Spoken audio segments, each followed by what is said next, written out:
All right, let's sound check here. How's everything looking? You guys should be able to see me. Yep, should be good. All right. Hack the Planet, Enzo Bear, how's it going? We are working through, it's Friday, first off. So Friday we chill a little bit and hang out. And we don't work too hard. But I did want to get a little bit of stuff done around some new labs out in Killercoda. I meant to do it last night, but then I got stuck in doing the final little part of our what we were working on, the networking stuff, right? So we talked about networking the last couple days and kind of got through a lot of that stuff. So Fridays we don't work too hard, but we'll get some stuff done. Hopefully people want to hang out and do a little bit of Linux. We're going to start building a new lab out today. So to that point, let's see if we can't start with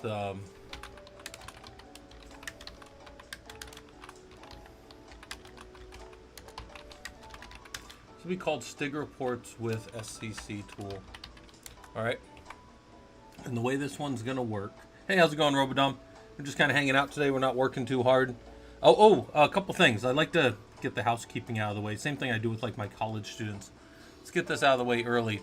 We have a set of events that kind of keep popping up, and I just want to make sure that people know about the events. Every Sunday at 1. Morrison, how's it going? Every Sunday at 1 we do coding, and this is with Salty Catfish, who's one of our longtime members and that kind of stuff. YouTube, thanks for coming by over on the YouTube side of things. Said you're going to be up early. Yeah, if you miss it, I guess you can watch it later or go talk to people down in the Discord if you want to catch up on any of that stuff. Robodom, yeah, he just started this up last weekend. Yeah, he started it up last weekend, so he's been doing it. But I want to get more people involved because I know the more people get involved with it, the more interested he'll be to keep doing it. So that'll be, motivating for him, motivating for you guys, because some of you guys want to go do code. Some of you guys want to do that stuff and get into that type of stuff. One other event that's coming up is Saturday, September 7th. I have one of my engineering and pre-sales engineering contacts, somebody I worked with in the industry for a long time. He's going to come and talk about being in systems engineering. He's a very talented systems engineer, his time at Red Hat and what that kind of looks like. And then he works for this group where they train people in pre-sales engineering. So if you've never heard of that, right? If you've only thought, oh, hey, I got to go be an engineer, or I got to go be a software engineer, or oh, I got to be a network engineer. There are other types of engineering that are out there. Now, do they all bleed over into all those different IT technology things? Absolutely. Do you still need to understand the Linux and the code and the things that you're doing pre-sales about? Absolutely. So there's still a lot of learning and a lot of reading the field manual, right? But Ash is going to come and he's going to talk to us about just that kind of stuff. And I really think people would be, if you're like, man, I don't necessarily, like maybe you're in an administrative role or you want to get into IT systems engineering and you're like, I don't know, maybe I want to do the transition a little slower. Or maybe you like some of our other guys that do solutions architect work and they go and they work with customers that are already existing to solve new problems. Pre-sales engineering is kind of in that realm. It's engineering, but then when you're done, somebody else comes along and builds the stuff later. So it's a lot of kind of pre-planning and architecture and all that kind of stuff. And I'm going to let Ash come and talk to you guys about it because I really think some people might find that that's where they want to go in the field. So yeah, it's really interesting, Robodom. So what'll happen, yeah, he'll come in and he'll help plan out what a team needs before, and he'll bring in pre-sales engineers that are even more into engineering than he is, because he was kind of one of our kind of like a TAM, like a technical account manager type thing. How's it going, Moop Moop? But the pre-sales guys would come in and they would plan and architect everything with the specifications that we already have and what we already have in place. So it's a pretty technical role. Like, you still need to know engineering stuff, but then you don't see the project through to completion a lot. You just set up the initial stuff. You don't go troubleshooting all the problems and getting all the last little pieces in. So there's some good stuff there. And anyways, come watch those things. Those are free events to come hang out and do and all that kind of stuff. Again, hey, Moop Moop, it's yeah, good evening. I don't know what time it is for you guys. It's only 3:19 for me here in Phoenix, but it's not terrible. Also, it's a lot cooler today. Oh well, it says it's 106, but it's been cooling down because we were in the hundred and teens multiple days, and then we had a little bit of a storm roll through here, and we had a little bit of a storm even last night. There was kind of a dust storm that hit us pretty good, but yeah, those events are always free. You guys don't have to pay for anything to come to those. Just come hang out and whatever. Moop moop. It's 12:30 there. Okay. Sorry. 23:20. Sorry. Fuck, what am I thinking? 12:30. It's that's 11:30, right? For you guys, that's 11 o'clock. Almost midnight for you. Somebody else mentioned that too somewhere. Some other person mentioned that. I don't know. I'm getting everything mixed up. It's Friday. We're chilling. We're not working too hard. But we'll just go into one of my lab environments and start to lay out the pieces that we need for this. We also got Ranger Cam. Ranger's been having a little bit of a hard time getting up because he's kind of an old dog, so we got to keep an eye on him more. But let's go over to our DoD Stigs. And let's go find the one that we need. Also in development, said only on Discord. Ooh, proprietary software. Yeah, that's where he's running it. Salty used to stream. I tried to get him streaming again, but he's been kind of busy and he switched jobs. But yeah, you have to talk to him. But we do all our stuff on Discord just because it's a convenient place to get everybody together. I haven't figured out anything else that could do that for us besides if we use like some type of, I don't know, man. I mean, everything I can think of would be some kind of proprietary thing, right? Every meeting type platform. I used to have my own TeamSpeak server. I ran my own TeamSpeak server because that was open source. But well, it was free, and then the open source component of it was actually was TeamSpeak open source? Anyways, the point is you could only run up to 8 servers or up to 8 users on the server, so that would be useless anyways. But we used to run our own TeamSpeak server back in the day. That was 10 plus years ago now. Oh shoot, almost 15 years now for me since I ran that server for me and the guys. All right, real quick. I want to find real quick. Yeah, TeamSpeak was back in the day playing games and stuff. Let's just go real quick here. Let's do Ubuntu. Right? And if we hit Ubuntu, we'll see that SCC has a Ubuntu for 18 or 20 AMD 64 or Ubuntu 20 Raspberry Bullseye or Ubuntu 22. Let's see what version we're on, just to make sure that we know the version of Ubuntu that we're on. Let's say cat release, and we're on 20, right? So the version that we would want to download would probably be this SCC for Ubuntu 20 right here. So I'm going to copy this link address, and I'm going to come back over here, and I would say then, let's just cd, let's make sure we're in root. I don't know, we can just make a directory for Stigs. Let's call it SCC for now. Alright, so now we're in SCC, and we'll do wget-o jits meet for the win. Okay. Alright, wget, let's do this value right here. Whoops. And then -o. And the output of this file will be to, I think -O maybe, will be, we'll just call it this, SCC ubuntu.zip. Right here. Give me 1 second here. Boom. Alright. We'll download it to here locally, and there it is. Alright, you want to see a counting loop? Here's a counting loop. 4i in, and then we'll count from 1 to 100. Do echo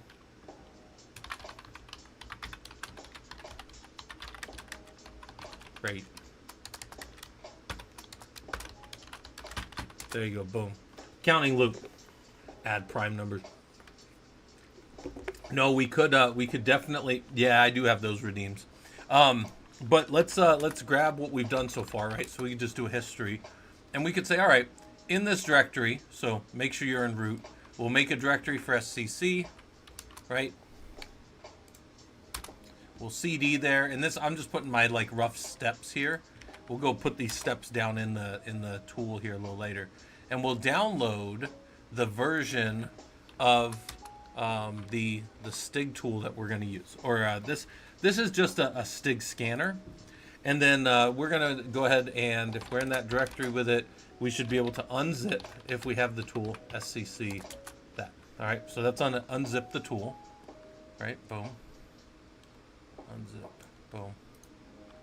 Paste. All right. So now, if we've unzipped it, we CD down to that directory. Whoops. It doesn't look like we got the right. Well, it says Ubuntu 18 and 20, so we'll see. We'll see if this one works.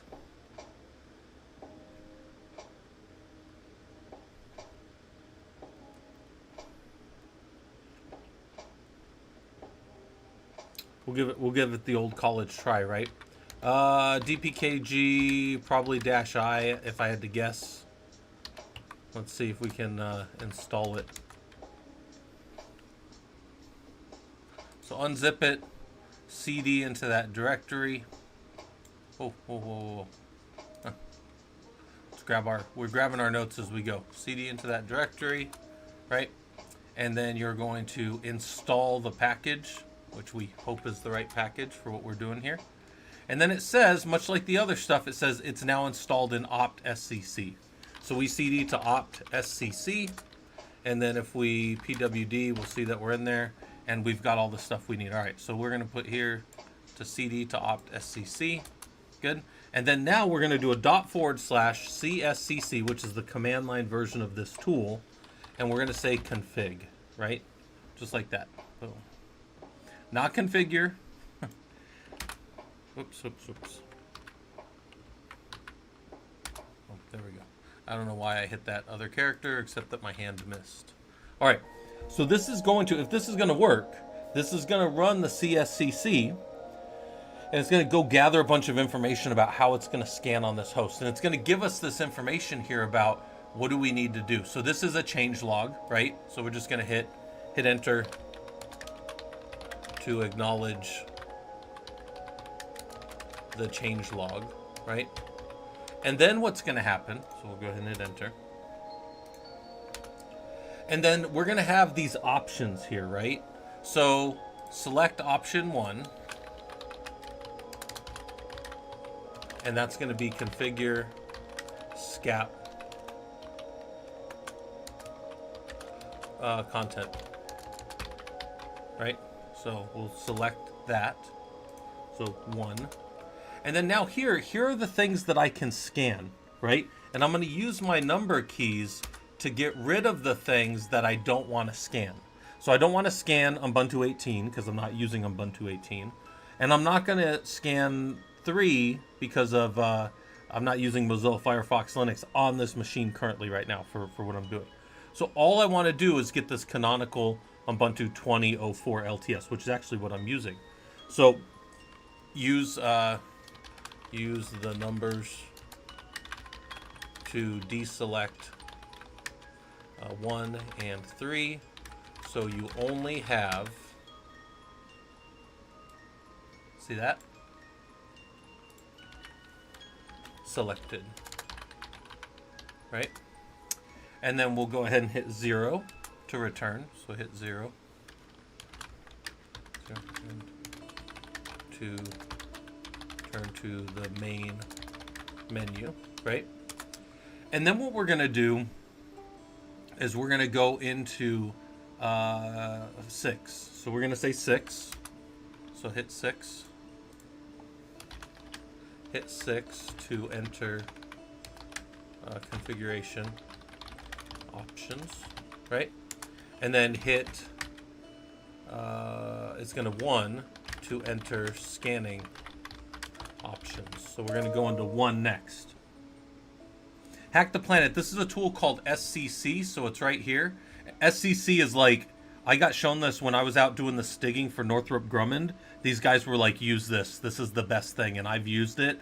And I'm going to show you this right here. This changes the game for when you go and do your checklists. You can have everything pulled, and then it'll generate for this checklist that you have. This is pretty slick. So watch this real quick. I'm gonna do this. These labs will be separate because the first lab will be check on Ranger. The first lab will be just the scan here, and then gathering out your tool, and then we'll do one to fix it. Yeah, Hack the Planet. If you wanna mess with it, definitely SCC stuff. This is really cool. So watch this. This menu, right? So I'm gonna hit 0 to go back. I'm in the main menu, right? Over here on the right, we're gonna go 6 to configuration options and 1 to scanning options. And I'm gonna show you something that really, I just set this because look, it doesn't even fit on the screen. So I'm gonna make my screen a little smaller so it all fits. So there's one here that I really want to make sure that you guys see. When you do Rocky Linux instead of Red Hat Enterprise Linux, but you're still using Rocky 9 and you want to use all your Red Hat STIGs, you have to turn 1 on. So look at this right here up on 1. Run all SCAP content regardless of applicability. Think about it. The system finds that it's not a RHEL 9 box, so it just skips everything. This happened to me many times. But I come in here and I force it to run all. That probably doesn't matter in this Ubuntu server, right? But I'm still going to turn 1 on. Turn on option 1. And that option is run all SCAP. And look, this is technically the exact same thing that we want to run, which is the Ubuntu 2004 LTS. But I'm still going to put that in there. Just looking at the network, trying to connect more folks across the org. Nice, Hack.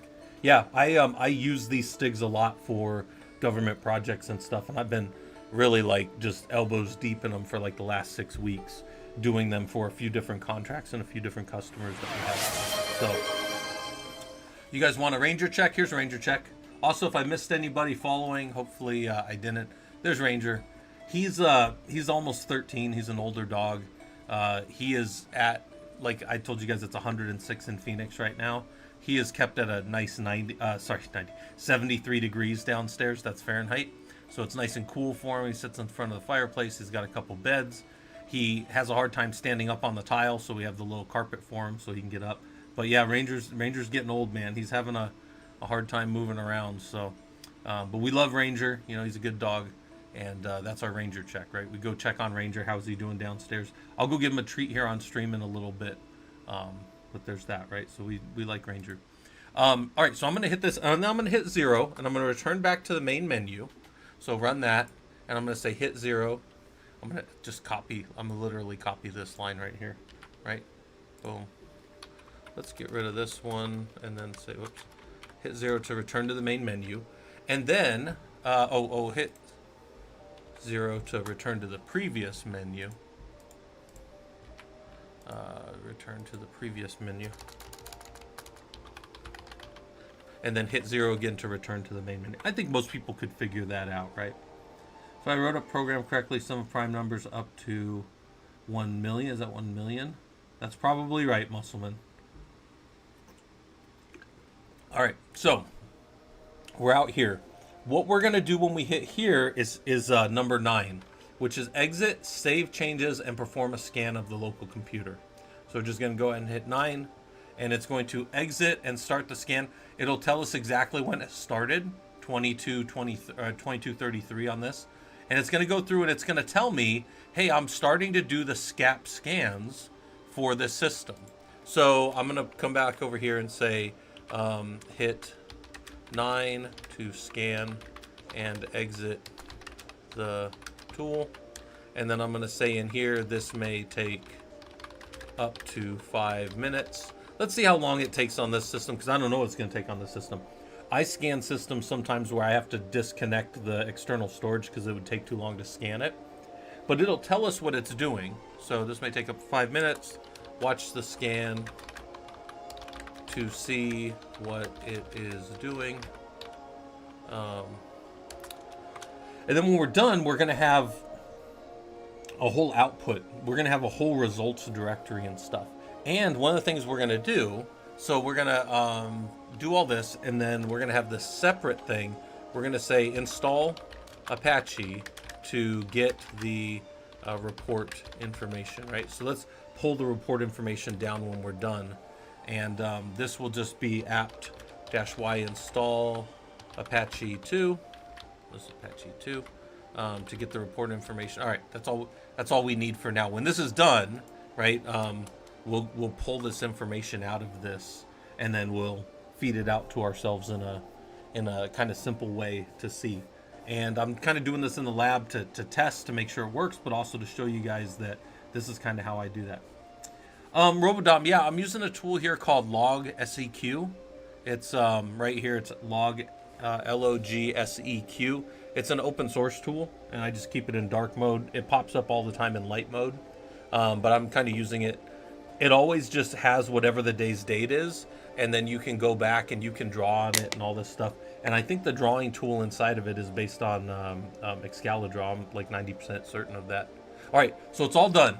And here's, oh my gosh, here's our score, 14.68. That is not a very good score. But where is that at? There's a summary right here, and this summary we can take this summary and we can move this. So watch this real quick. I'm going to say apt-y install Apache 2. And I'm going to install this Apache 2. And we will always have a basic. Hey, how's it going, Tani? We're doing SCC tool, which is for Stigs, and we're gonna push this up and look at it here in a second. So we just ran the scan and we had a 14%. Our system was that's abysmally low right there. I've never seen a node that low. In fact, all of the like Red Hat comes out of the box between like 50 and 65 ish. So we haven't done any Stig scan. We haven't done any Stig compliance fixes yet.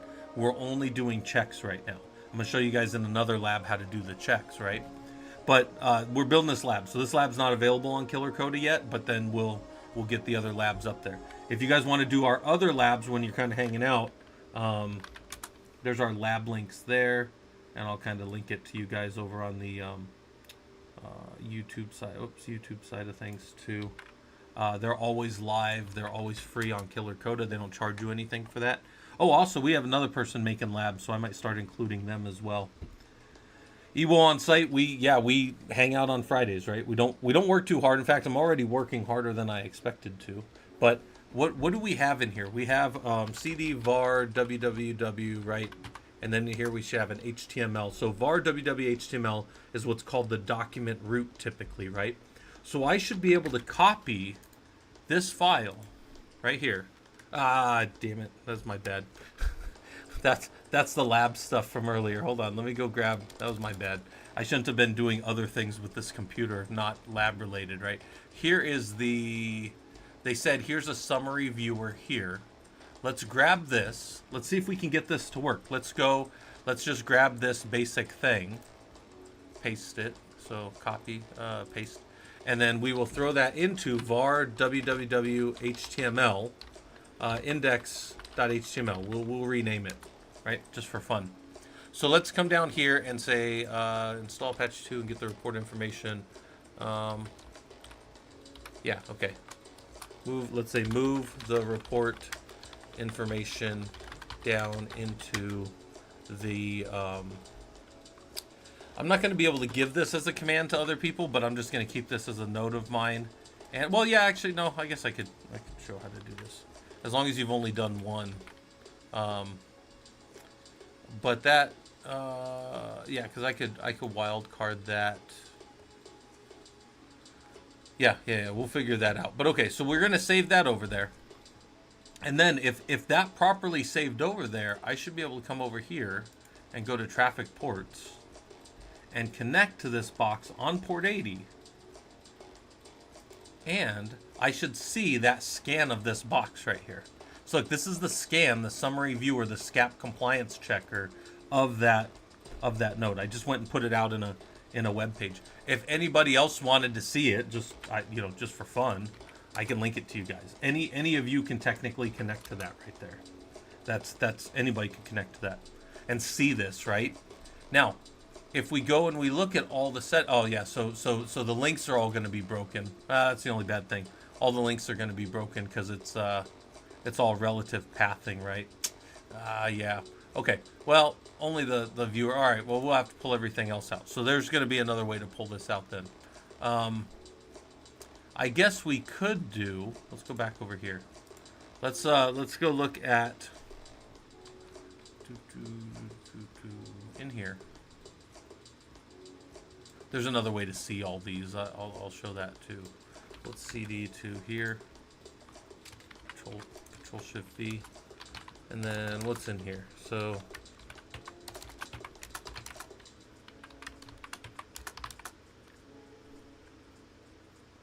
let me just take this one.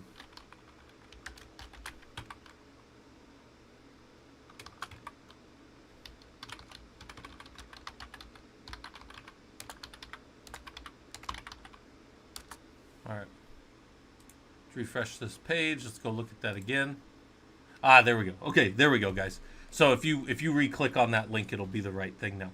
So now this will be each of the results in Cat 1, Cat 2, and Cat 3 severity. So those are the three major types of severity.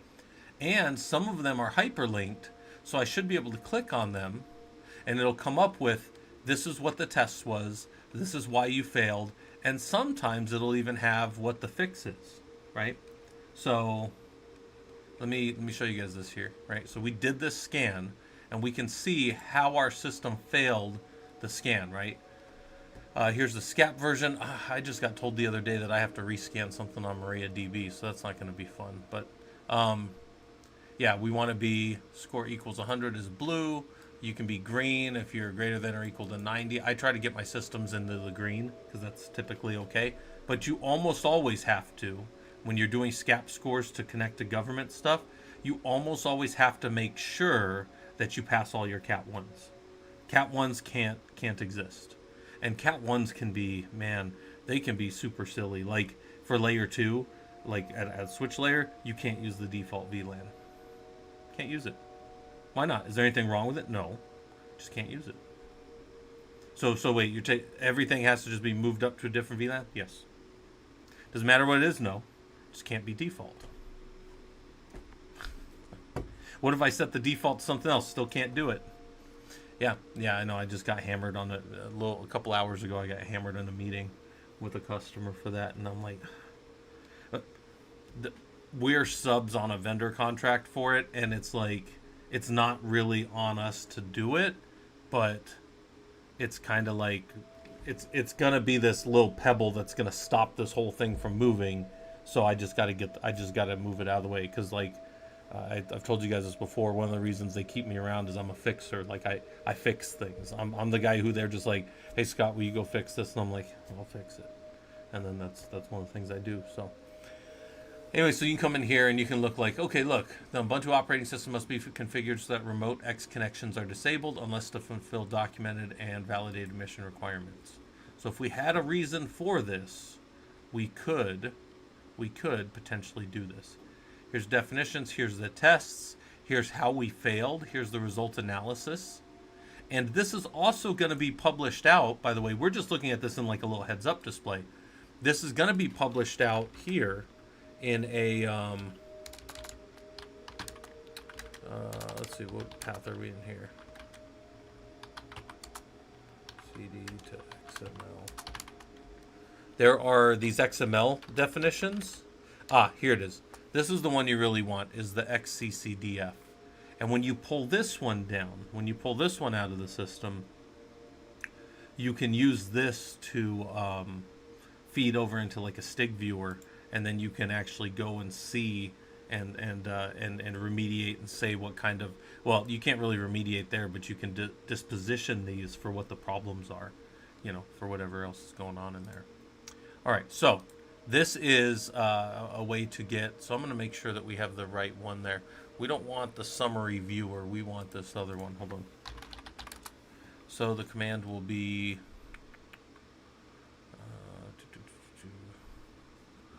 this command will instead be,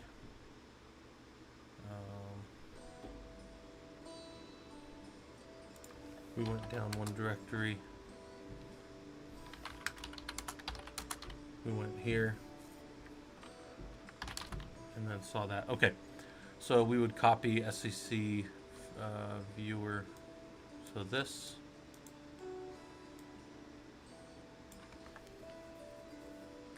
and in here this would be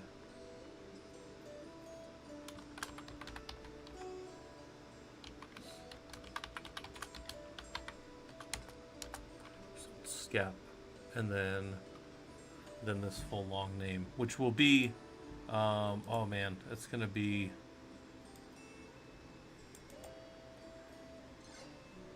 I'm just gonna tell them to go to that directory and then copy it.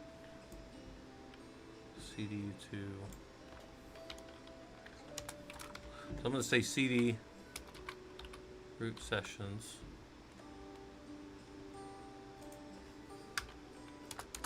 LS to find the most current session name. CD to session name, and then results scap. Copy the Ubuntu SCC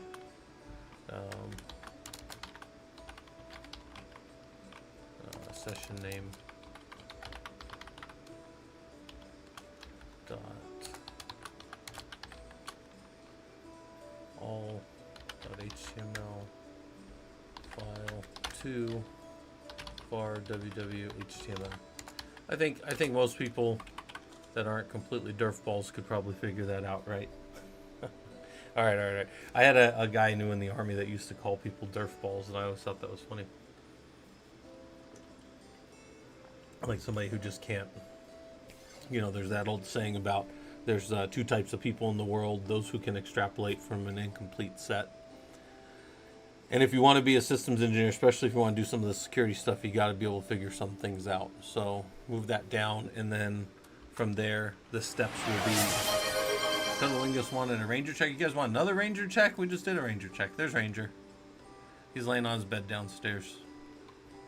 He's man, he's been having a harder time. Like the last couple days, even it's been really bad. Just having a harder time getting up and walking around, and his back legs are like getting weak or something.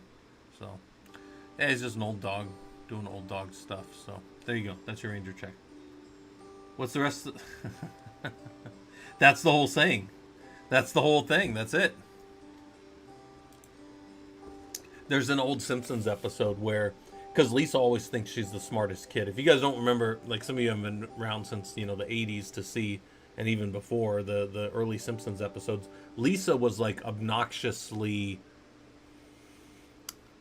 bad about like how smart she thought she was, right? And then she meets this girl who's way smarter than her, and she goes to hang out with the family, and the family just like does anagrams off the top of their head with people's names, and Lisa can't do it. So the dad's like, here's a ball, Lisa, and he gives her a red ball.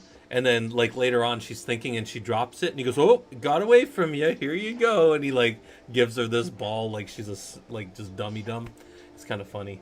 It's a pretty good old scene. But okay, move that, and then the last steps will be go to top right, and it'll look like this, right? And go to traffic ports. So what I might do with this is something like this. So watch this real quick. I don't know if any of you guys ever play with this tool, but you got this tool here on your system where you can take like a 1 second delay, and then boom, it'll grab, and I'll just grab this and say, go to the top right, you know, and select the hamburger. They call that a hamburger. And the hamburger drop down, they call them,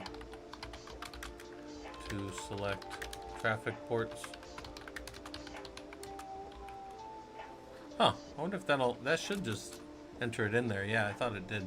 All right, and then we'll move that out of the way for a second, and then what we'll do is in the traffic ports page, hit port 80.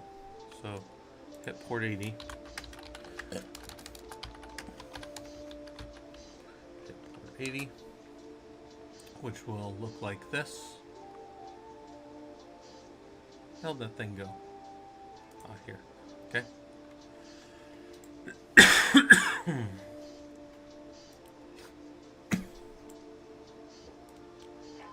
Right. Boom. Hit port 80, and then I can see people hitting port 8080 instead and then complaining. But here's port 80, and it will load, and you will see your SCAP. Let's actually hit that, and then say you will get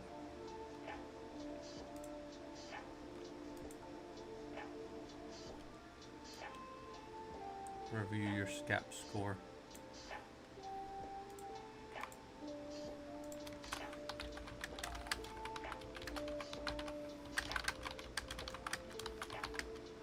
So what cat 1, cat 2, and cat 3 findings you failed, right? Because excuse me, that's pretty much what we do. All right, so there we go. All right, so that'll be that lab then that we're gonna build here. How's Ranger doing? Still doing good. Get rid of that. Get rid of that. I think we're good. All right. Yeah, thanks for coming by, Tawny. Hopefully you're not traveling or anything, staying out too late or anything. But yeah, I appreciate when Tawny stops by. They're one of our cybersecurity resident people. Work for some of the big organizations that are out there.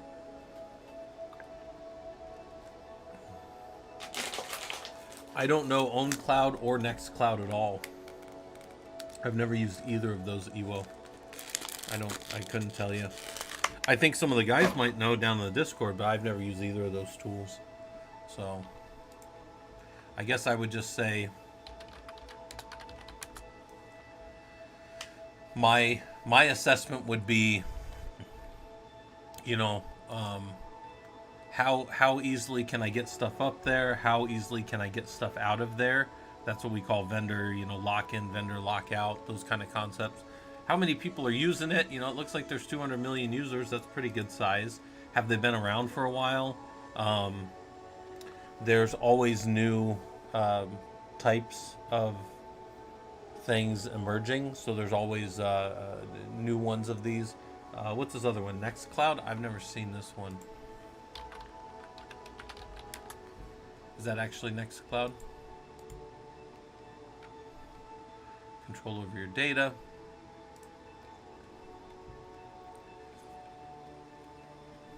Yeah, it also depends. I mean, for home labs, we don't need certain compliance. We don't need to have really high compliance and following whatever PCI DSS or whatever crap we're doing for the day. I'd tell you just kind of weigh them and see which one's more useful for you. See what your price point is, and a lot of the reason people like the other ones is because they give you pretty fair upfront pricing. You don't get a surprise bill. Everybody I've ever known that got a surprise bill from AWS did something wrong themselves and realized it later. Oh, I left a machine on for too long or something. Well, it's well, I mean, you knew that you turned the machine on, right? It's not like they turned the machine on. You turned the machine on and you forgot or whatever, and that sometimes costs people money. And most people I know, they just wrote a letter and they gave it back to them or whatever. But all right, let's not worry about that. That's other stuff, but hopefully that's gonna work for you there. All right, so we did all the pieces. I think that we can turn these basic steps here into a lab. So let's go do that real quick. So if you guys have never seen how these labs get made, it kind of looks like this. So we just grab any of the labs. Typically I try to grab labs that have similar sets of steps to what I want. So if this one looked like maybe this is a security lab, first off, right? We're doing security stuff, so it's going to be in the 200s, which is all the security stuff. It's probably just going to be 207. But before I just go grabbing 206 and copying it, what I want to do is make sure, well, does this have enough steps for what I want? There's really only two things we're doing. We're going to install the tool and run it, and then we're going to look at the output. So really, this 206 will probably work fine. So let's just grab this. We'll copy it all. We'll dump it in the same Linux Labs path. Again, this is, you can use whatever tool you want for this. I just happen to be using VS Code for this. And then we're going to come in here and we're going to rename this whole thing, right? And we're going to rename it to 207. And when we do that, then we're going to come over here and we're going to say, what did I call this lab generically? Stig reports. Let's say Stig scan with SCC tool, right? So this is a Stig scan using the SCC tool, right? Now I need to grab that name one time. So I'm just going to go to rename. I'm going to hit Control C in here. And the reason for one time that I need to grab this name is in this folder. When you build a lab, you have to come over here to the structure JSON and you have to add the lab in the order that you want it. So what I'm going to do is I'm just going to go ahead and add it right here. And I'm going to say here's the path to it. The path to it is that right there. And then we'll go ahead and close that up with a comma on the end. So let's see, that should be 207 Stig scan with SCC tool, perfectly copied. We can put a space there for fun, but it doesn't really matter. And that's correctly formatted JSON, right? One thing, this came up the other day when somebody did a pull request against these labs. You guys, if you find errors in the labs, you can do pull requests against these labs. This is set up to my GitHub, right? One of the things that came up was the person had put a comma here. You don't need a comma on the last entry in a list for JSON. You do need it here, but you don't need it on this last one over here. So on the Influx Grafana data visualization one, you don't need it, but you do need it on the other one. So that's kind of a thing to note. I'm going to hit Control S and save this and get out of here. You'll note that I have, now that I've done that, I've got uncommitted source to change here, right? But now I need to go change everything inside of here. So I'm going to go change this whole thing. Now I like to do these, like, I guess you would call it systematically. I don't know what else you would do, but I like to work through all the stuff on the first page, like in the first part of this, and then I go into the individual pieces. So let's go do that. And if you guys have never seen me build a lab, they're not as exciting as other things, but this is still, you just saw me do this and find all the pieces and make sure everything was right. Now we're going to go put it in, and then we're going to iterate through making sure it works and making sure that the labs are good.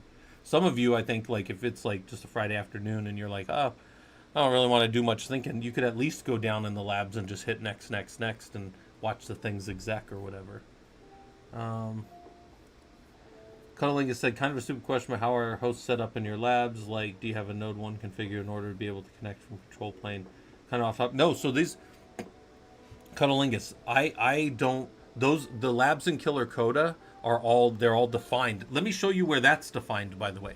So I'm in this lab here, right? And remember I was saying I'm going to fix a bunch of things. Let's go down through here. And the finish says, look at you learning Linux security.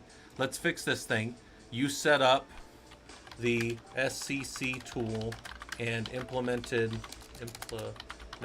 a security scan of your system for Stig compliance, right?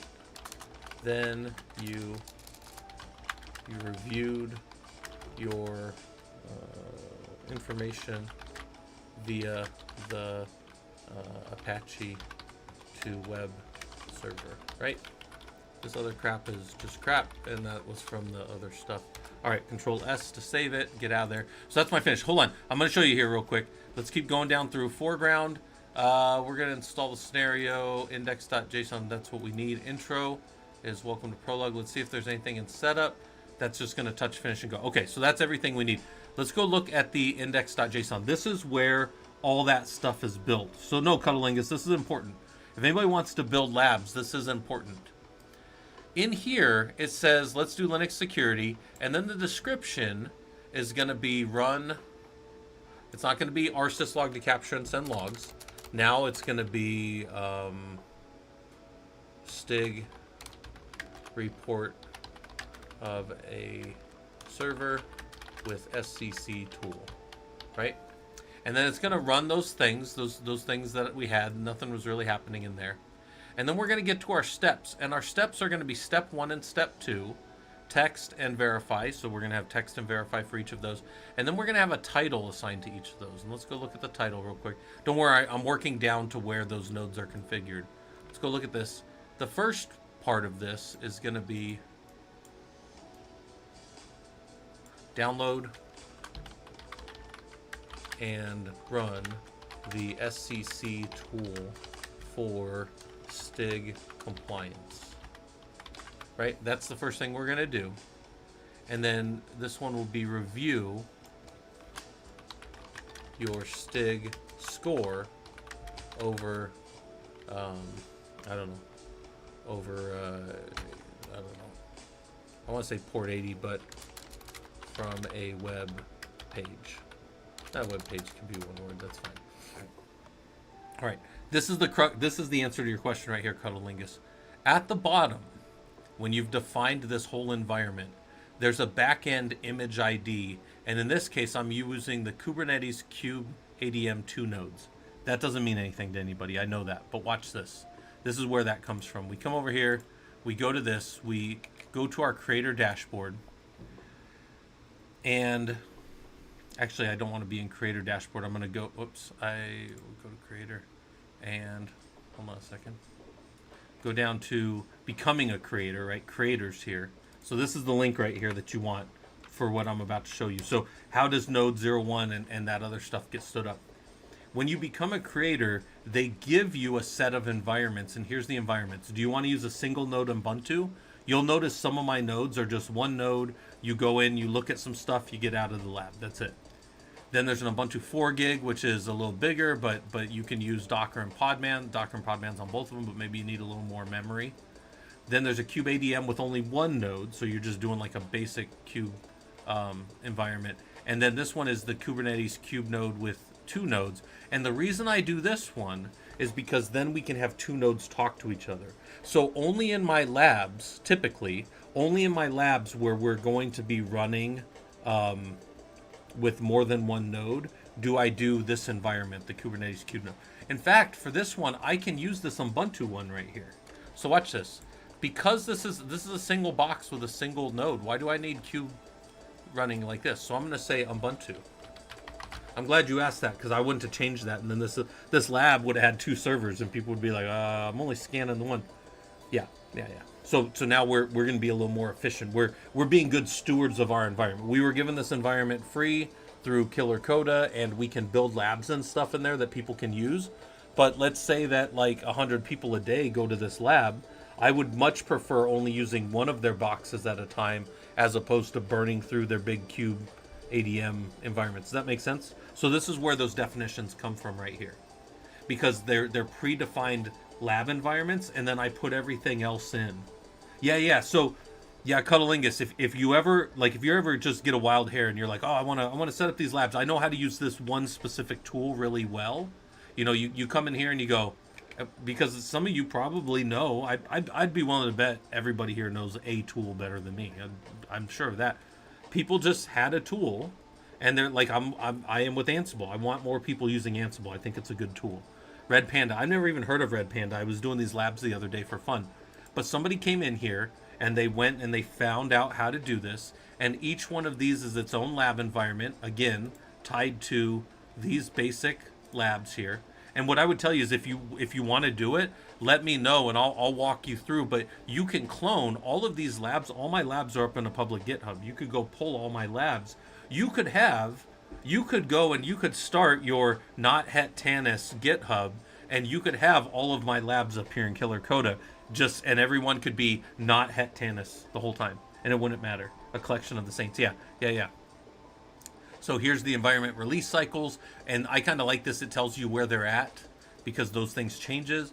And then the environment aliases for Ubuntu goes back to these katacoda aliases, like what things are in there.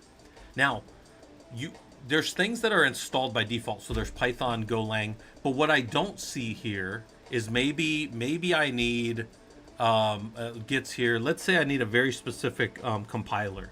There's just some compiler out there that I need for like Fortran or something. I can set up the lab here with my setup.sh, and I can install anything I want while people wait. And the wait comes from here. There's a foreground script, and the foreground script is just sitting here spinning. It's actually just sitting here waiting, and it doesn't print anything. And then at the end it says done once temp finish is written. And the last thing we do in this, if I was installing a bunch of stuff, I would install it here, and then I would touch a file called /temp finished, and then this would basically, right here, would basically release the lab to the person. This will just spin in the foreground until it's ready to go. So if you've ever been on a lab and it takes a little while to come up and you're like, oh, it's burning my minutes, well, then that's what's happening. So anyways, the point is they have a bunch of examples here and a bunch of, here's how it works and all this stuff. But I think that it's easier to walk through with somebody. So if anybody here, again, if you're in the Discord or even if you're not and you're like, hey, can somebody show me how to walk through these labs? I'm kind of showing you guys how we build them here. But then also you can do that. By the way, if you have files to add, if there's files that need to be there, you drop them in assets here. And then you define the assets down here in the structure.json, in the index.json, and it will move in. I don't have any in this environment, but like some of these other ones. Let's go to, in the Ansible ones, I have a lot of them, right? Because I always have stuff, but there's assets here that are pushed in. Oh, that's a deployer. Yeah. So here's a deploy.tar.gz file that I include. And then the way that I move that in there is in the index.json, I give assets to host 1. It's host 1 and host 2 if you have 2 nodes. And then it goes, I don't give a shit about this, get out of the way. And you go and you put it in there in whatever directory you want. So that's like a thing that you can do. All right, I've gone far afield, but I think you guys are probably pretty okay with that. I'm going to hit Control S on this and save this one and close it down. And then now if we look through the lab real quick, right? We're just looking at this STIG lab that we're building. The finish is good. Look at you learning Linux security. You set up the SCC tool and implement a security scan of your systems for STIG compliance. Then you reviewed the information via the Apache 2 web server. Okay, good. Foreground, we're not really doing anything, so there's no setup. The intro is welcome to Prolog Linux security. That still fits because we're still just doing security. And then here's our index.json. Let's do Linux security, STIG report. And now we need to figure out what we're doing in each of the labs. So download and run the SCC tool, yes. Review your STIG score from a web page, yes. Okay, boom. So we're done with that. Now, we don't have any assets to move in, none of that kind of stuff. Let's go into our step 1, and here's the text markdown, right? There's a verify at the end if we want to verify in this case that something's there. I'm just going to put a bin true for now, but I've got something. Actually, what we'll do is we'll ls-ld for opt scc because that tool will only be there. ls-ld opt scc. Is it capital SCC? Yeah, there we go. Okay, so that will only come back if you've installed it on the machine. So that's the only way you're going to be able to move forward in this lab, is if you've at least done that. All right, now let's go do the text part. This part is where I expect this to be kind of boring for people, but it's Friday. We're not working super hard, right? Now we're going to do all the steps. We're going to write up like what you're doing, why you're doing it, and the who, what, why, just the facts, all that good stuff. And we're going to make this into like a working lab on their system, right? Nothing changes until I kick this up to Git. Once I kick this up to Git, there's a webhook on their system that will pull it down. We'll be able to see that happen. And then we will see I don't know, I think this is the 20-something lab, maybe even 25th lab, will pop up, and then we'll be able to go in it and we'll troubleshoot it and make sure it works and stuff. I'll send the lab link to you guys if you guys want to do that. And then one thing that we can do is we can add it immediately to the book, because I want to get more of these labs into the book. So this is, this Friday afternoon. Again, not working too hard. But this is what we do. All right. So let's go look at this next part here. So your team is determined they need to centralize log. Nope, none of that. So let's go over with here and let's strip this all out and say your team has to integrate with a government, a U.S. government system. There is a security requirement that you need to STIG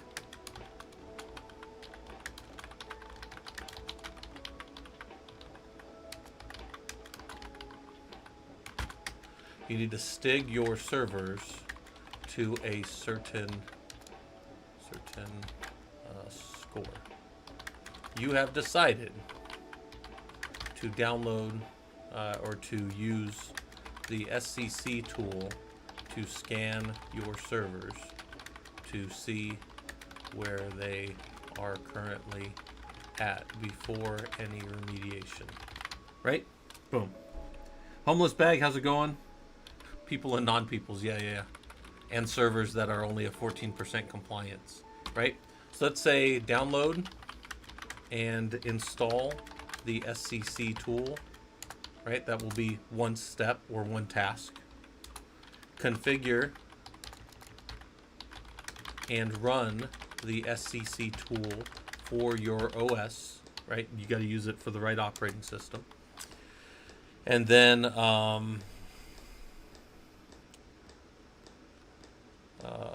verify the output and see where the results are stored on your system, right? Okay, if we do that, by the way, I can think of something we could do.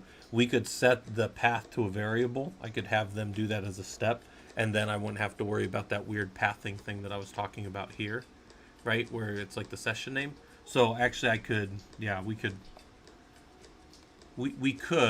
fix this as a problem, right? Like I could get around this by just setting an environmental variable or having you set your own variable. But all right, let's get to that. We'll cross that bridge when we come to it.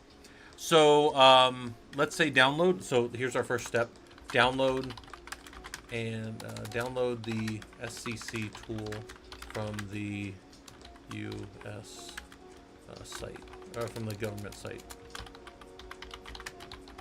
And that command is going to be we'll go ahead and we'll do that command, but then we'll add these commands above it. So this command is going to be this one right here. So boom. And before we do that, we're going to say create a directory to facilitate your work, or I don't know, something, right? And here's how we're going to do that. We're going to go here, Control C. Actually, we can just Control X that. Paste it here, and then the two commands here are going to be make dir root SCC, and then we're going to CD to root SCC. Now, some of you might say, well, here in your notes you just put the relative paths. Well, yeah, but when I do the lab, I like to just make it like explicit, like you know where you're at, like know where you're at, know what you're doing. So let's get rid of these. We don't need these ones in here right now, right? And then the next step is going to be unzip the SCC tool, right? So unzip the SCC tool, and that's going to be this command here, right? So CD into CD. So change to the correct unzipped directory. Sometimes you'll find that when I write these, the plain English that I write them in is to show you what you're doing, but then you do, like, I'm not saying, like, I have to stop myself sometimes. I don't just want to say it like a Linux engineer. I can't assume that somebody that's in this lab knows what, when I say CD to the correct directory, that they know what I'm talking about. Now you might say, well, yeah, but they should know. But you got to remember, like, I've been teaching this stuff for a long time, and I know that, like, you'll lose people on stuff that you're like, I lost somebody on that. Just be pedantic. Be overly pedantic. Be almost silly with, like, how your explanation of things are, because people don't know, right? And until somebody showed you, you didn't know either, or until you found it in a manual. So just like I try to, I don't want to say I try to give a little bit of like grace for people, because they will, you'll turn people off if you're just hammering them with all kinds of industry terms. So I try to tell you guys, like, the labs that I make, I try to make them, palatable, I guess. So now when we CD to that directory, we're also going to use a full absolute path. So the absolute path will be root, SCC, and then that, right?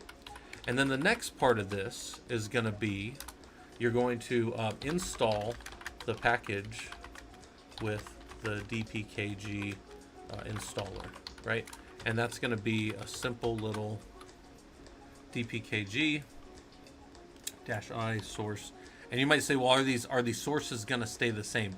Yeah, if you always go to this path and download this, as long as that's available, you'll be able to download it and use it. Now, if it changes, then I'll have to go change the lab, right? All right. Watch the installer. Where does it say that the package has been installed? Now, if you watched before, it says it's down in opt-scc. So change directories to the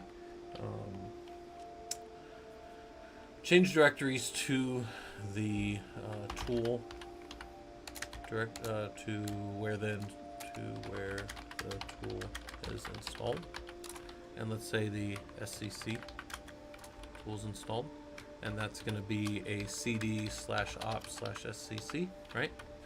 And that'll be something. And any of these commands that you guys see here, when they go over into the lab, they are executable for people to just hit the buttons and go, right? Run the SCC. So let's say run configure and run the SCC command line scanner tool, and that is the CSCC tool. So the command for that, the absolute path for that command will be opt scc cscc --config, like that. Thanks for coming, Robodom. You don't have to, I mean, as long as you're around, you know, it's good. I appreciate you running the stream side of things for me so I can just do silliness here, right? And then now we're going to say configure. So this will be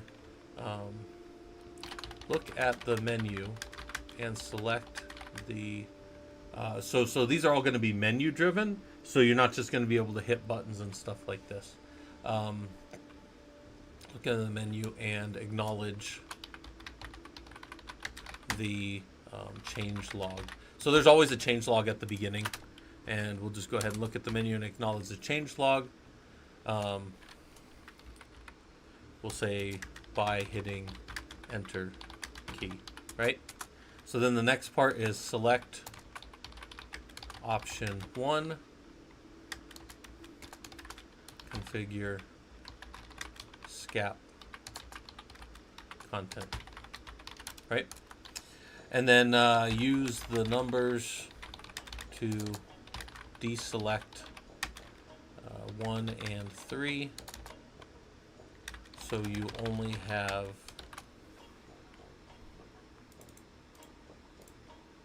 let's grab just this. Oh,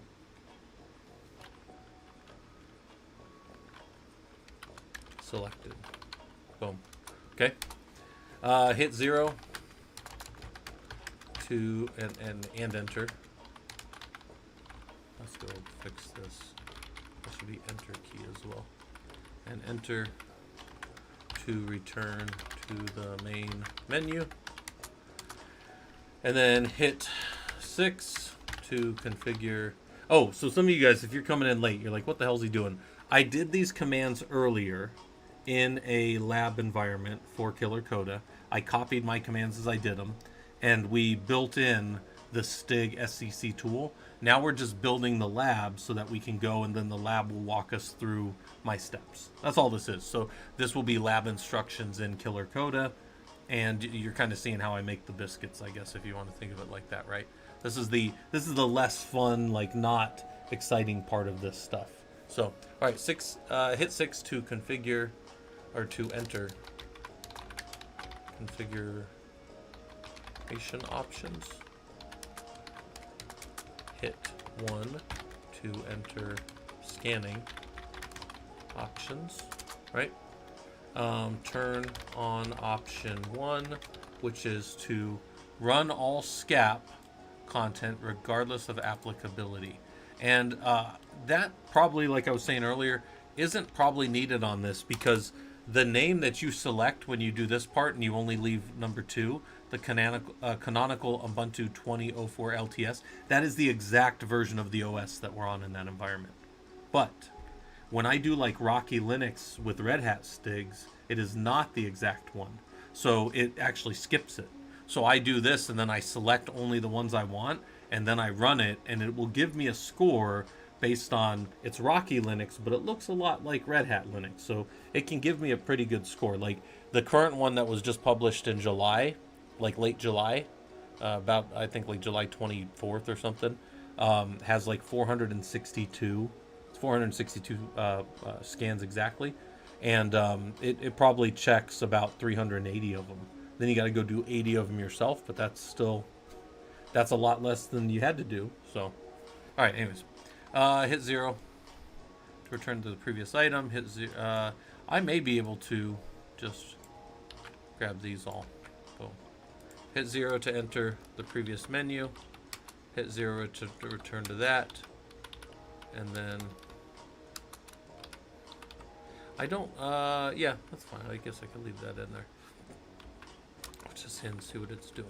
All right. When the scan completes,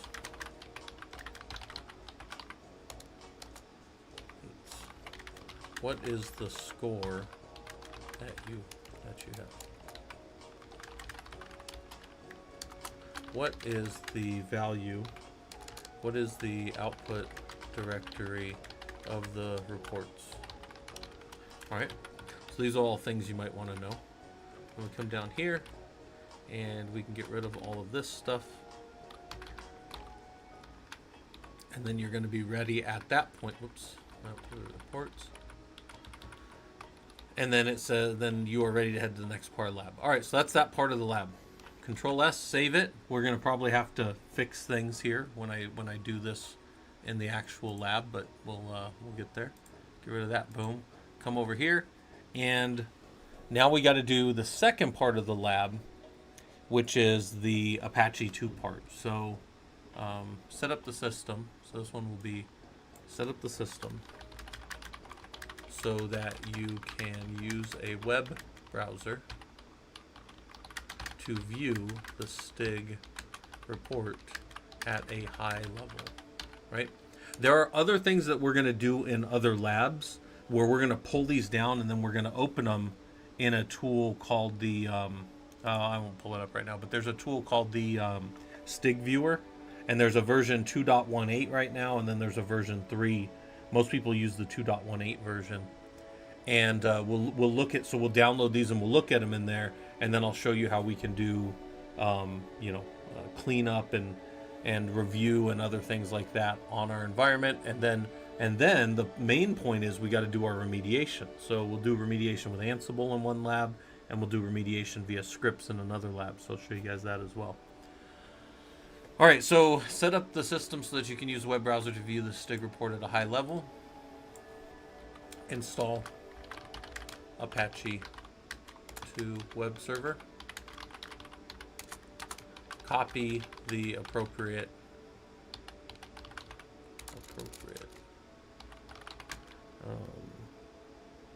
results .html file for the to the web root, or some people call it a document root, and then what's the last one? View the report in your view the report to verify your findings, right? So we come down here, and the first one is going to be install the Apache 2 server, web server, but that's fine. Right here, apt-y install Apache 2. That's how much I do frickin' Red Hat. That is always HTTPD, right? They forked that and renamed that many years ago.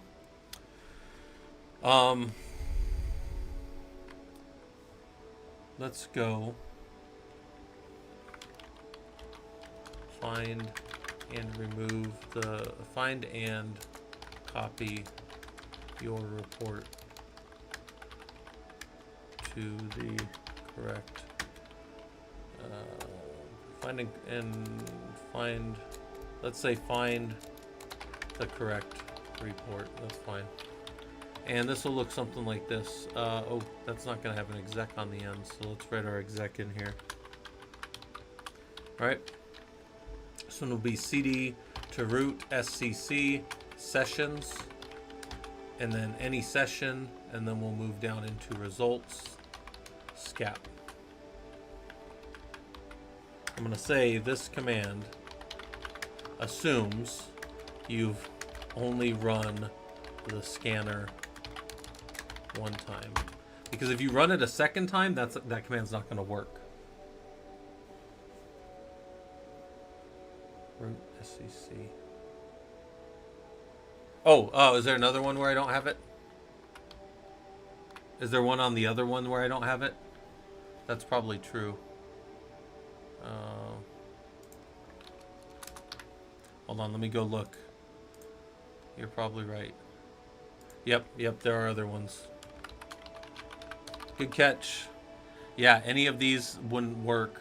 Well, it'd just be a blank page and then we'd have to copy it or whatever. But yeah, you're right. They're Daft Duck. I did have to install that on this last one. So good. And I always find those. Yeah, step one, I found it. Yeah, no, that's good. Good looking out. SCC, exec. Now, sometimes I don't want exec, but you were right. In this case, we 100% did want to exec. So that's good. All right, so I saved it. Get out of there. We're down here. Just cd into the results scap for now. And then we're going to say copy. So copy over the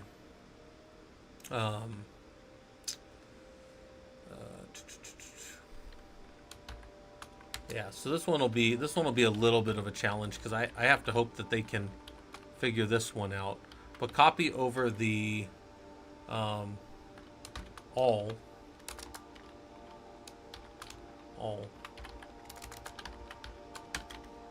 .html file to the var www.html directory. This one's going to look kind of like this. So it'll be copy, and I guess I could use anything. That actually would work fine. Var www.html index.html. I might be able to get away with that. We'll see when I get back in there. We'll do that as a test.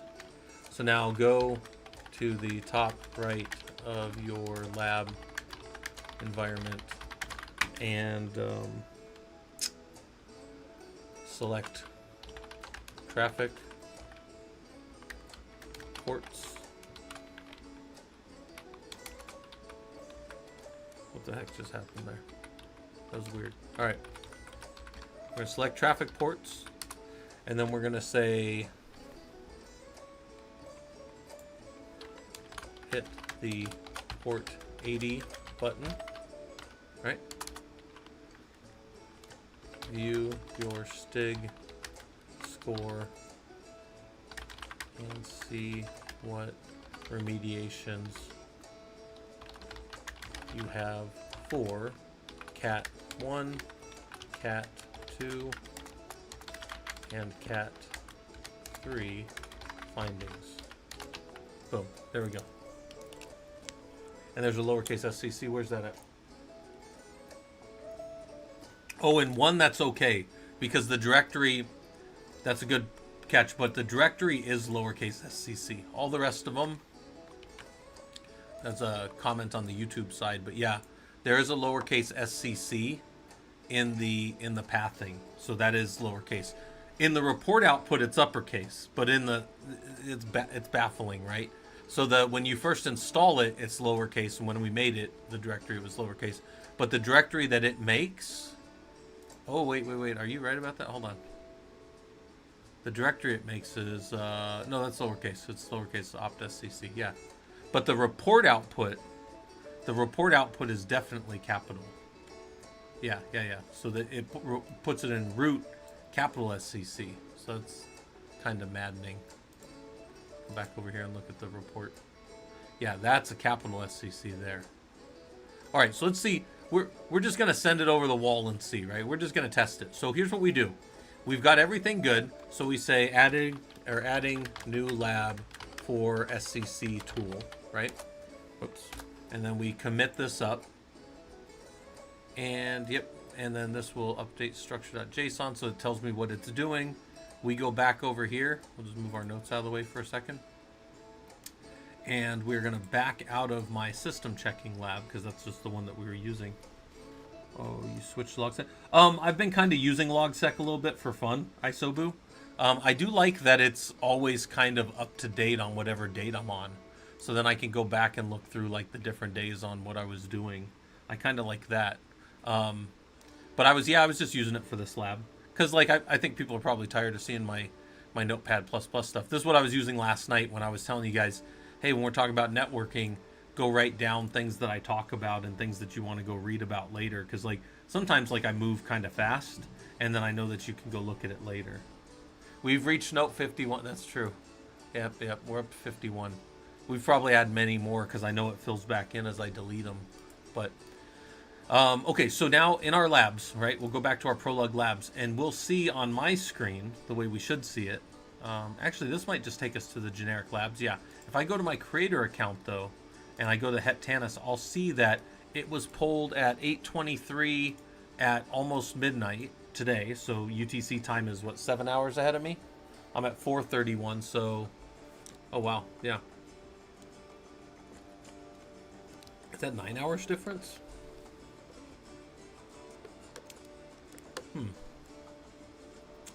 Yeah, because I'm only at 4:31, so okay. I thought we were only 7 hours difference, but so now there should be a new Linux lab, and let's go see how well. Now, some of you guys have seen me talk about this before, right? This is not what we're doing right now, but we talk about the running a redline operation over your documentation. This is what I'm about to do. I'm about to sit down like a user at a terminal and run through this for the first time.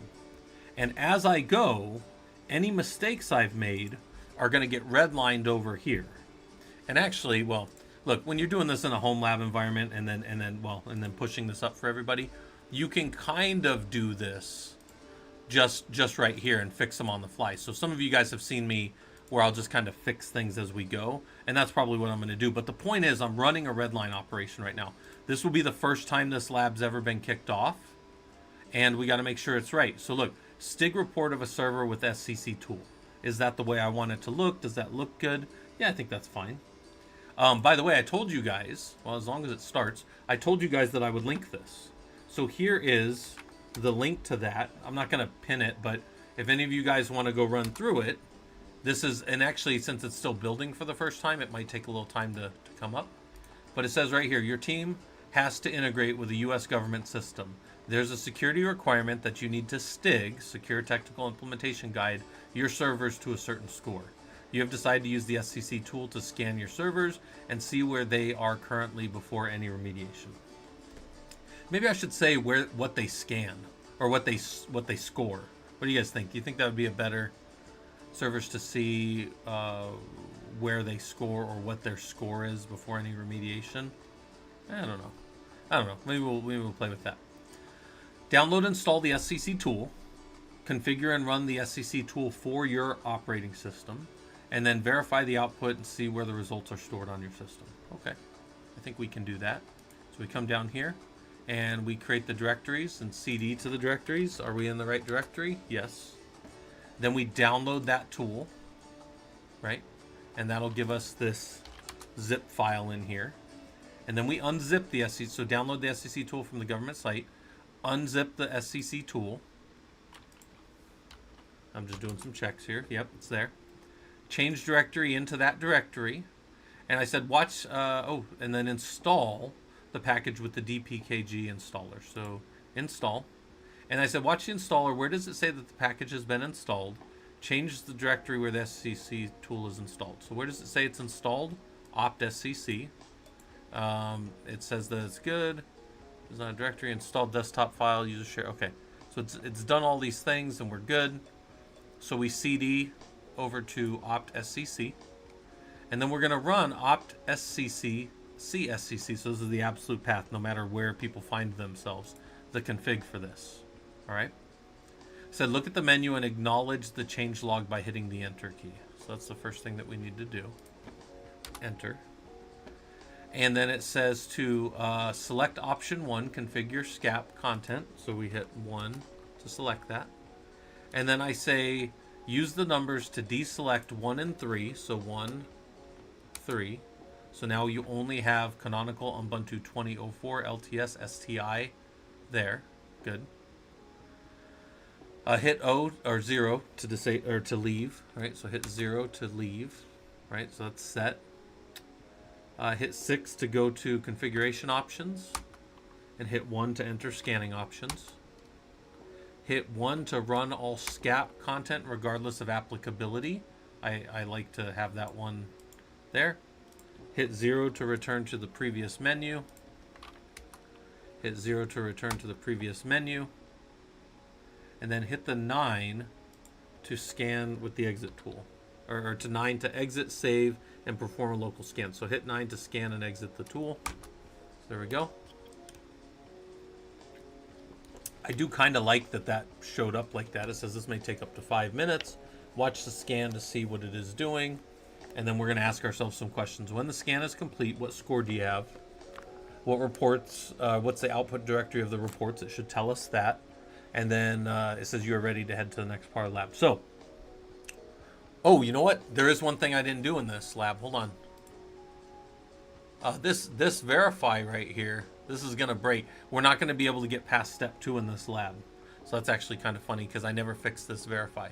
The verify for the end of this is do we have a var www html index.html page. That will be our verify that you've done the lab because you'll have that file only if you did this. Now, I can't get this into this lab, right? I have to go and commit fixed verify for step 2, right? But then there we go, commit, boom. That'll be in for future people that do the lab. All right, we have a terrible score of 14%. Again, I've never seen. It's terrible. Summary viewer was created here. We don't care about that one because it doesn't get us down into the actual viewers. There were no errors. There was a warning. And then we've got our review complete. So here's where our results are. And then there's some logs and then some application logs. And I think we're fine with all that.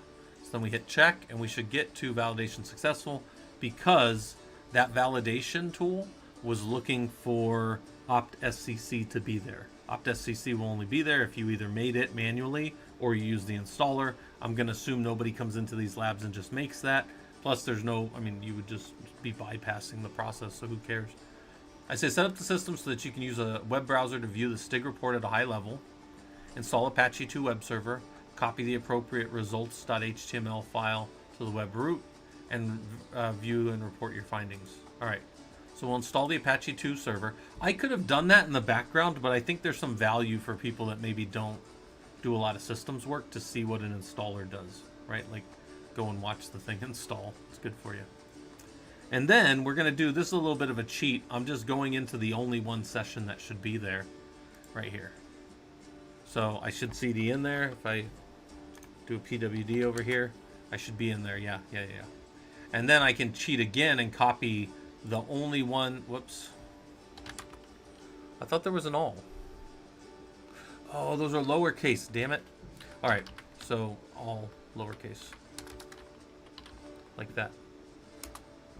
And then that'll be there. All right. So I need to go fix that. So fix command for step 2 for all.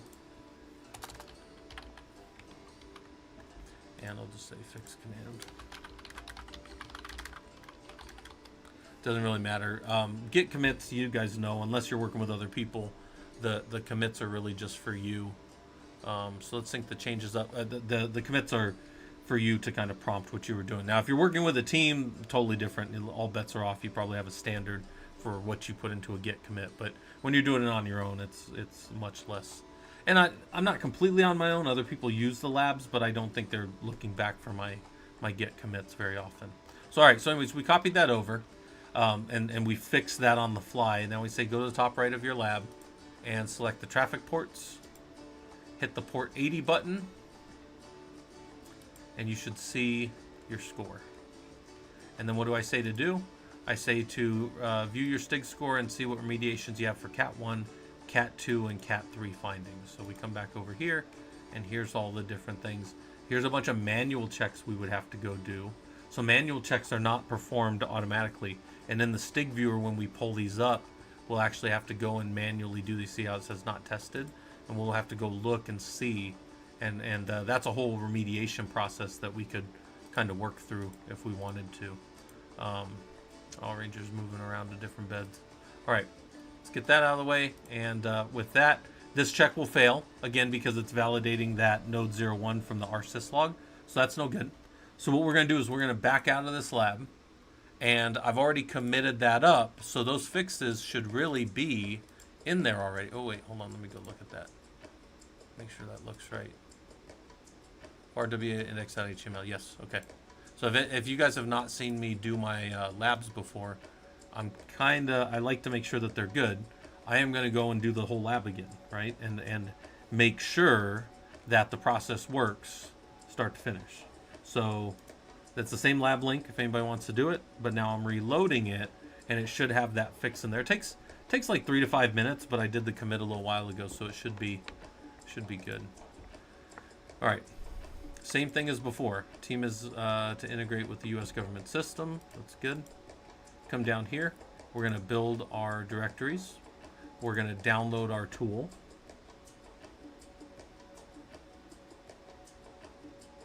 Yeah, dpackage-i will install it much like an rpm-ivh would. Yep.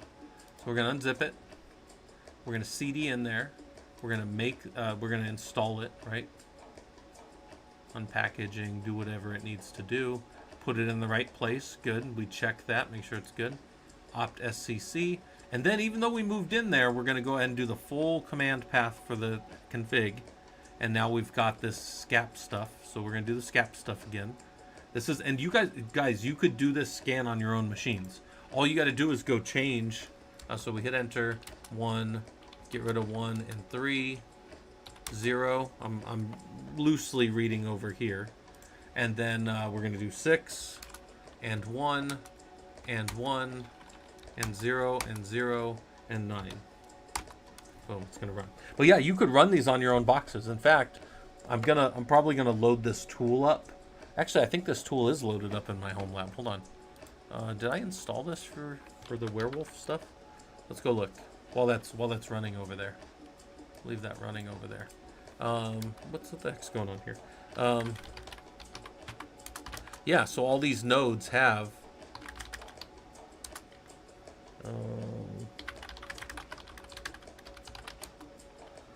this thing is read write right now, so normally I don't leave that. Well, yep, and then I could run CSCC on these individual nodes down here, and so somebody could come and run a scan in our Rocky environment. And some of you guys know how to get into that. If you need access to our environment for labs, which people have environment access here, it's all through Discord. Go down the Sandbox channel, it'll tell you how to get there. All right. So that's scanning. It says it may take up to 5 minutes. Watch the scan to see what it is doing. That's kind of on you to kind of watch. It says that it's doing 166 total labs and doing whatever it's doing. And there we go. It says when the scan completes, what's the score? 14.68%, not great. What's the score you have? Okay, where are the output directories? It gives us some output information, and then you're ready to head to the next part of the lab. So now it says set up the system so you can use a web browser to view the STIG. So we'll do that. We'll install Apache while we're talking. We'll copy the appropriate results.html to the web root. So we're doing that same thing again. And then when we get to the end, we'll now be able to properly finish this. See how these are lowercase now, so that's good. That means that it's taken my change. And then we'll be able to just run the end of this. All right, so we'll cd into sessions. We'll copy all down to var index HTML, and then we'll be able to come here to ports and port 80. And there's our score right there. So now you could come through and go, okay, what the hell? This Ubuntu operating system must map the authenticated identity of the user or group for account-based PKI authentication. All right, we failed this. Why did we fail this, though? There was a test here that said in etc pam pks11 pam pks11.conf, list of mappers must to use includes pwent. So if that's not there, our analysis was that it does not exist in there, and we did not get a proper score. So we need to go fix this, which is going to be another lab. We're going to have this one is going to be the preliminary. Then we'll go do a fix with either Ubuntu or, Ubuntu. We'll either do just the Stig bash scripts to fix things, or and we can automate those, or we'll use the Ansible ones to fix them, and we can automate those, and then we'll go from there. So those will be other labs that are kind of coming as I get time to build them. But I would say for me, this lab is like 95% done because everything worked. Let's hit check. Validation successful. Look at you learning Linux security. You set up SCC tool and implemented a security scan of your system for Stig compliance.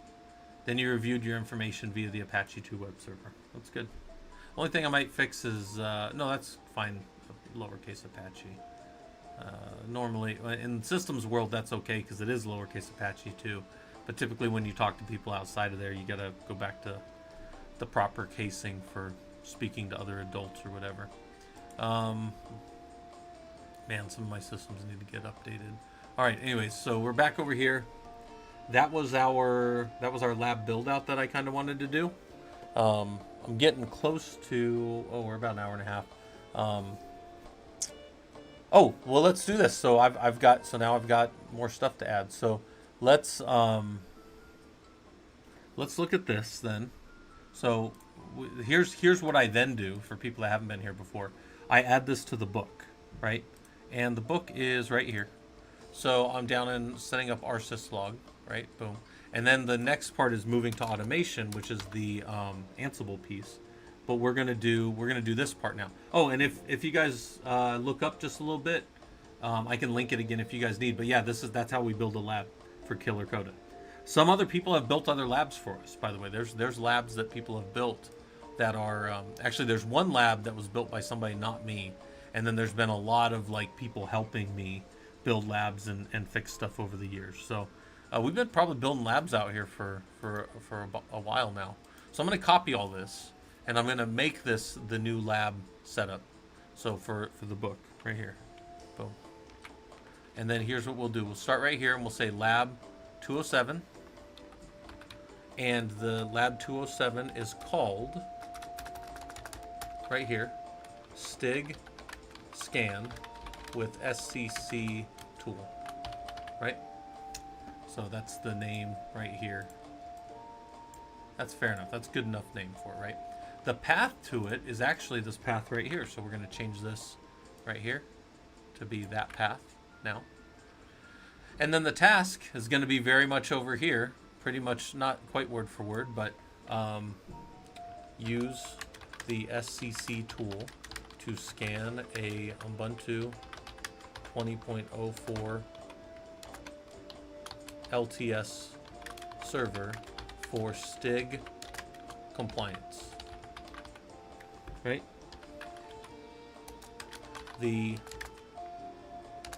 All right, so whenever you use, that's one of these things, whenever you use an acronym for the first time, you always have to give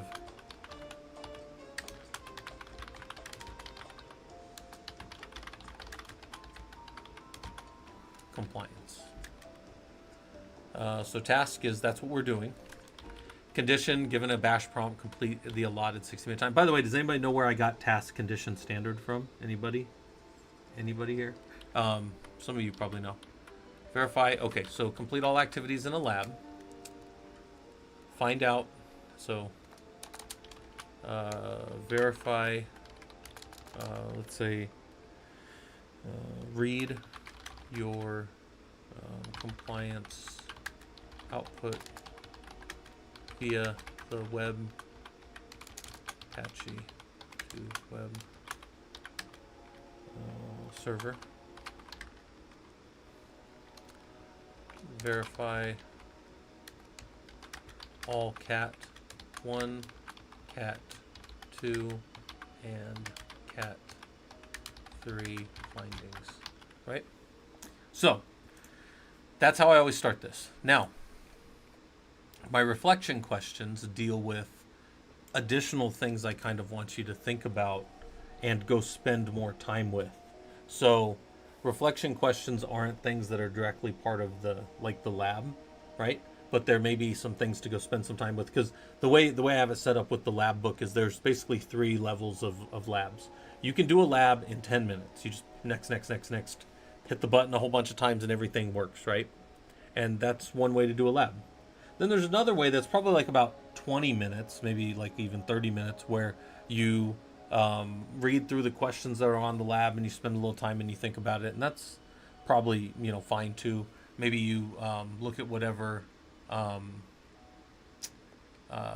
maybe you spend a little time in the lab and you maybe take some notes down and go read about it a little bit.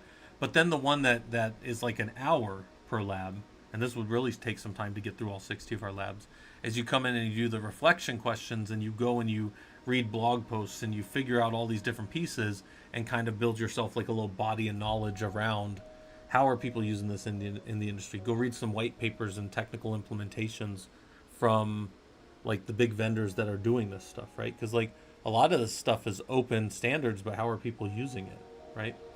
So that's kind of my 3 levels of how you use the book, the 3 levels of how you do all this stuff. So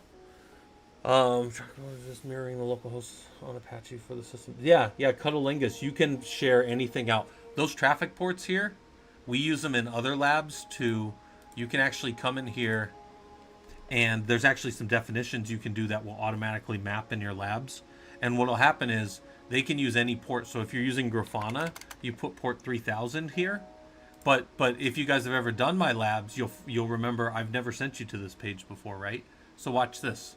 What if I told you that I could actually, I could, watch here, I can make this lab better right now. Watch this.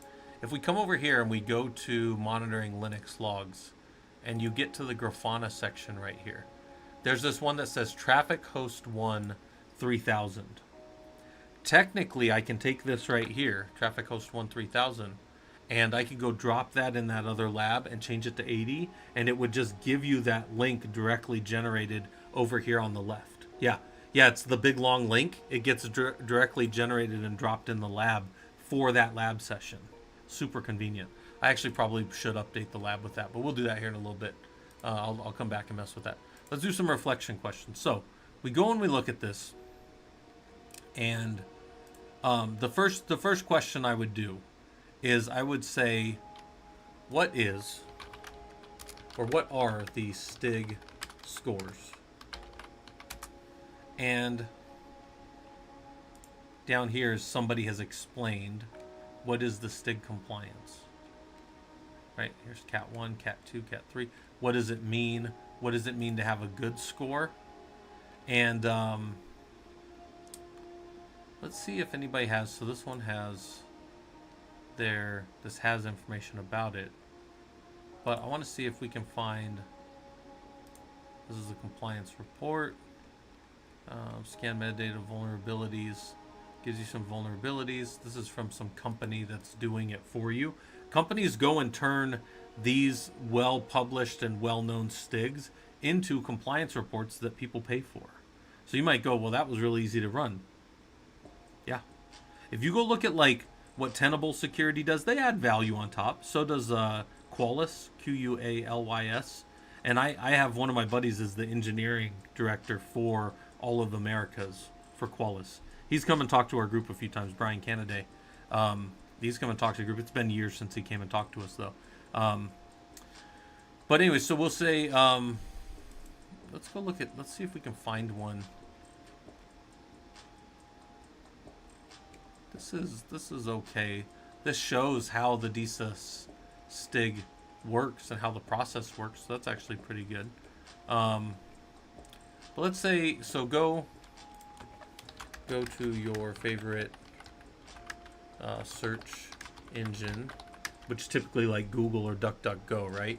Search engine, and read about what is considered a good SCAP score. Is your system currently a good SCAP? This is STIG. SCAP is a tool for scanning. Is it currently a good STIG score? Why or why not? And the answer to that is no, it is not currently. It's at 14, and the lowest level that you can ever get on a system is like 80. So, hello mateys, whatever you just linked didn't come through. You might have to go drop it in the Discord if you want to. Let's see if there's a, because I'll post stuff up if people give me, somebody's got a STIG comparison. Accept all. It's a requirement on DoD systems and networks, so you'll need that. Pricing, they've got some information about that. That looks like a pretty good little. Look at this, for commercial adoption. They say the winner is CIS. Yeah, but if you're doing government, oh look, they have a problem in their webpage. Go send them a winner. Ease of implementation, CIS. I use CIS benchmarks as well. Some of you guys have seen those in our labs and stuff. We don't do that up in the killercoda labs. We do that in our own labs. Oh, OpenSCAP's excellent for a lot of the scanning stuff. Here's the STIG Viewer 2.1. This is probably 2.17, but they're up to 2.18 now. There's also compliance. There's a lot of ways to view this OpenXCCDF format. There's a lot of different ways to do that. Operating system coverage, all that kind of stuff. Okay. So anyways, my point is you could go and you find other stuff about it. All right, so let's come down here. Let's run through the lab and then say go back. So I'm going to say go back into the opt SCC CSCC config tool and poke around with the other options. Is there anything in there you think you should use for your scanning? Is there anything in there that could be useful in automating the scan reports? Yeah, because maybe you want to automate these scan reports. Once you have this tool there, you could be scanning your system daily and pushing out those numbers, those values, to some centralized reporting tool. Prometheus can keep track of that kind of stuff if you want. There's all kinds of things that you could do from here once you have that. So that's that. There's sometimes I add multiple questions in the reflection. So you come back through and you rerun this or whatever.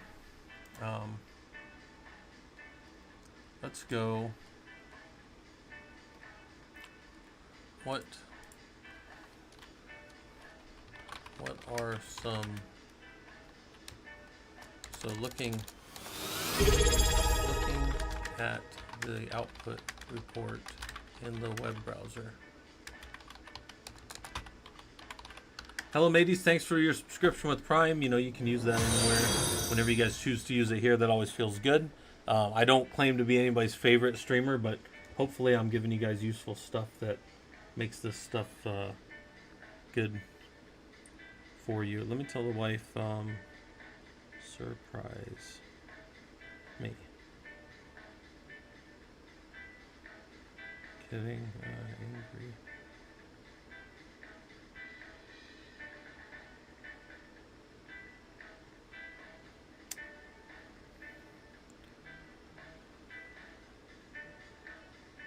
Oh shoot! Why is my? It's funny. My phone is like not sending messages right now. That's always fun. Let's see if I can resend. Resend. All right. My phone was being stupid for a second. Watch all your clips on YouTube. Fine to be here. Yeah, nice. Spiritual avocado. Hopefully this stuff's useful to you. We've got a Discord. Discord's way cooler than this. Like, this is just me doing stuff.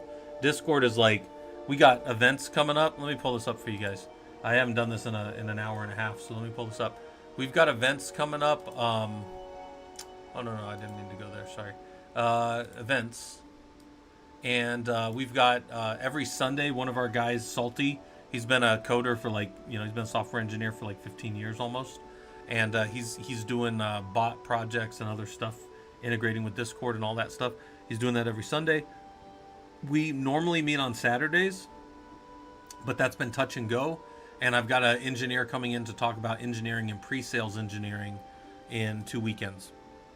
These events are always free. Don't charge anybody anything for them. Come in, talk to somebody who's at Red Hat, has done hiring, has been a manager, but currently he's kind of like an engineering lead, like a technical lead, and he's also a pre-sales engineer. He trains people on how to get into that type of role. So not everybody wants to be, not all of you guys look at this Linux stuff and go, yeah, I want to do that all the time. Some of you do, but most of you are probably like, oh, I'll use Linux to go get into security. Fair enough. Some of you are like, oh, I'll use Linux to get into sales and make a whole bunch of money, because when you do sales work, you still get paid like a salesman, so that's kind of good. Yeah. You guys are welcome to go hang out with any of these guys. Salty Catfish runs this Code Cove, and I think I'm trying to get him to stream it again. He used to stream on Twitch every now and then, and I think we need to get him set back up. He had moved employers, and I think he was kind of just being a little, you always want to feel out new employers before you keep streaming. Unless you're me, I just do whatever I want. But let me see.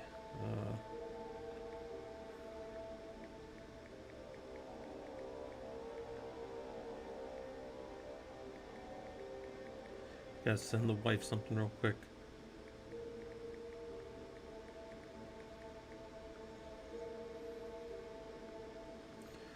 All right. So those will be good. And then, again, I'm trying to slide in our Saturday, so we may be meeting tomorrow, but I'll post that up. So, feel free to, I'll always send a little message for that. Looking at the output report in the web browser, what are some common themes you see in your vulnerabilities? So, like, what I mean by that is, like, looking here, right? Go over to this and you look at port 80, and like there's some themes here to these vulnerabilities that almost always you'll see a bunch of them in a row, especially since there's no remediations here. But like, okay, there's a password length, there's a dictionary for passwords, there's password quality must be something, passwords. So I'm gonna say, like, do you see any patterns like password implementation, like password related implementations? Or I don't know, look at this one, is audit records. Why might it be good to understand these patterns as you look to remediate the system vulnerabilities? Right? So why might it look good, or why might it be good to understand these patterns that exist? Well, because guys, security really is, at the end of the day, an exercise in closing off stuff you're not using and using best practices. And now, so here, look, so this is an important question, and I'll leave this open, but I'll explain it to you guys.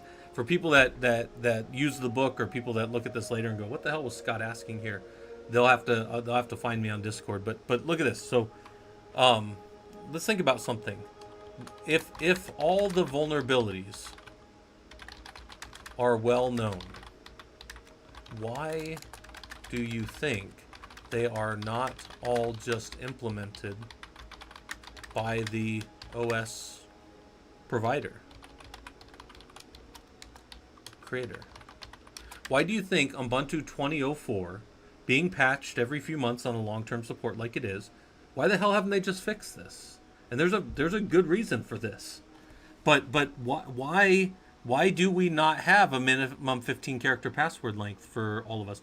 That's a good practice. Why doesn't Microsoft require you to do it? Why doesn't your Mac require you to do that? Well, why are all these, they're all well known. These are all good practices. Why are they not implemented in a base system? That's an important thing, and I'm going to answer for you. It's because security is the enemy of productivity. What I mean by that is not that security is bad. I'm a security guy. I do systems engineering. I build secure systems. But I understand that for every security control I lay on top of this thing, I make your life harder. I make it slower. I make logging in worse. I make tracking your old backlog of 15 passwords that you now need to remember so you don't use a permutation of it in the new system. That makes your life harder. It does. It 100% does. That's not a question. That's not like a thing. It's security is the enemy of productivity is a real thing. But then we go back and we say, well, security is still good. Security is not bad. Just because it's the enemy of productivity, I always ask the question, think about this for a second. Could you go 100 miles an hour in your car if you did not have brakes? And the answer is, I probably wouldn't go over 5 miles an hour in my truck if I didn't have brakes. I might not even move the thing until I got the brakes fixed. So security slows us down, but there's a reason for it to slow us down. And we have to balance it. So one of the things I do, I'll give you guys an example. Inside of high performance compute machines, we are almost always air gapped, and then I have a whole bunch of compute and GPU nodes out there floating around, sometimes thousands. And there are all these compute nodes, right? Like individual systems. Those individual systems, I typically can do less things to from like a kernel randomization standpoint and like a memory protection standpoint. And you say, well, why? And I say, well, because look, airbags are really good, but airbags don't help you when you're going 300 miles an hour.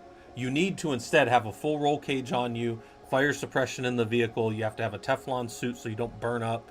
You have to have all these things, but airbags honestly really aren't that big of a thing, right? But they slow down the system.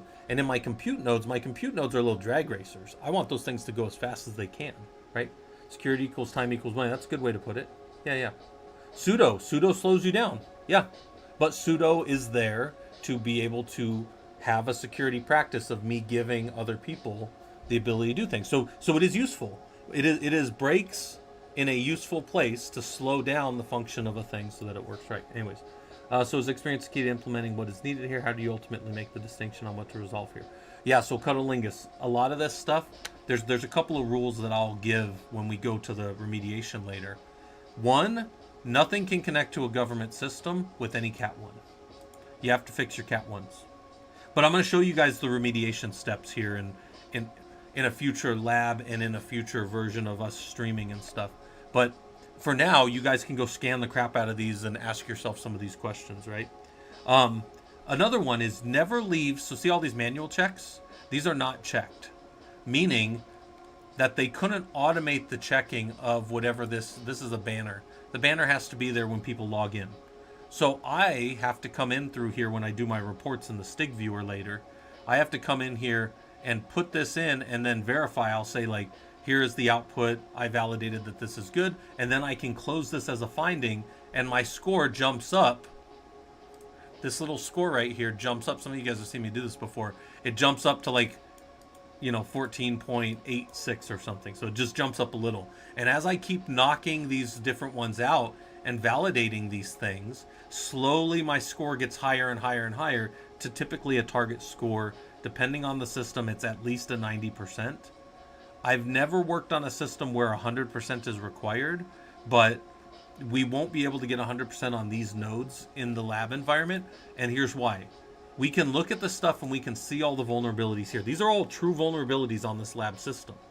But we can't fix some of them without rebooting the machine. And you can't reboot these lab boxes. That's one of the limitations of them. So what we do instead in this lab environment is we will remediate some of the ones that we can, probably down here in like the Cat 3. And I'll show you guys how to do that with we'll use the OpenSCAP tool to generate our there'll be bash scripts that we write, and then also Ansible that we write, and we'll run it against everything, and we'll fix this machine as best we can.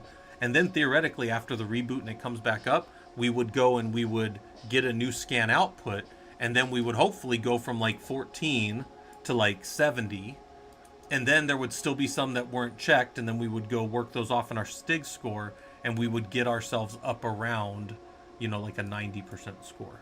That's typically what we do. And so Cutalingus, there's a certain amount of like repetition and rotate and rebooting machines and bringing them up and going. And here, look, here's the scan scores right here. Blue equals 100. I've never hit blue. I've hit 96%. That's green. So anything over 90. I like that they have it right here. Our compliance status is red. That's not good, right? We passed, we failed. We had some that were not checked out of a total of 166. The red hat ones I deal with are 462.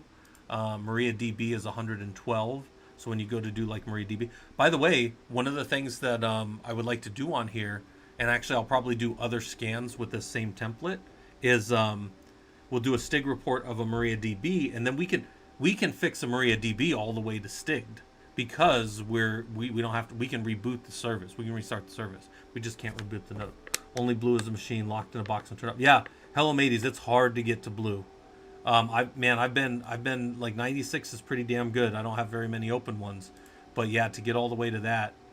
One of the things that you can't do that we really like to do in clusters is you can't have root jumping around with keys.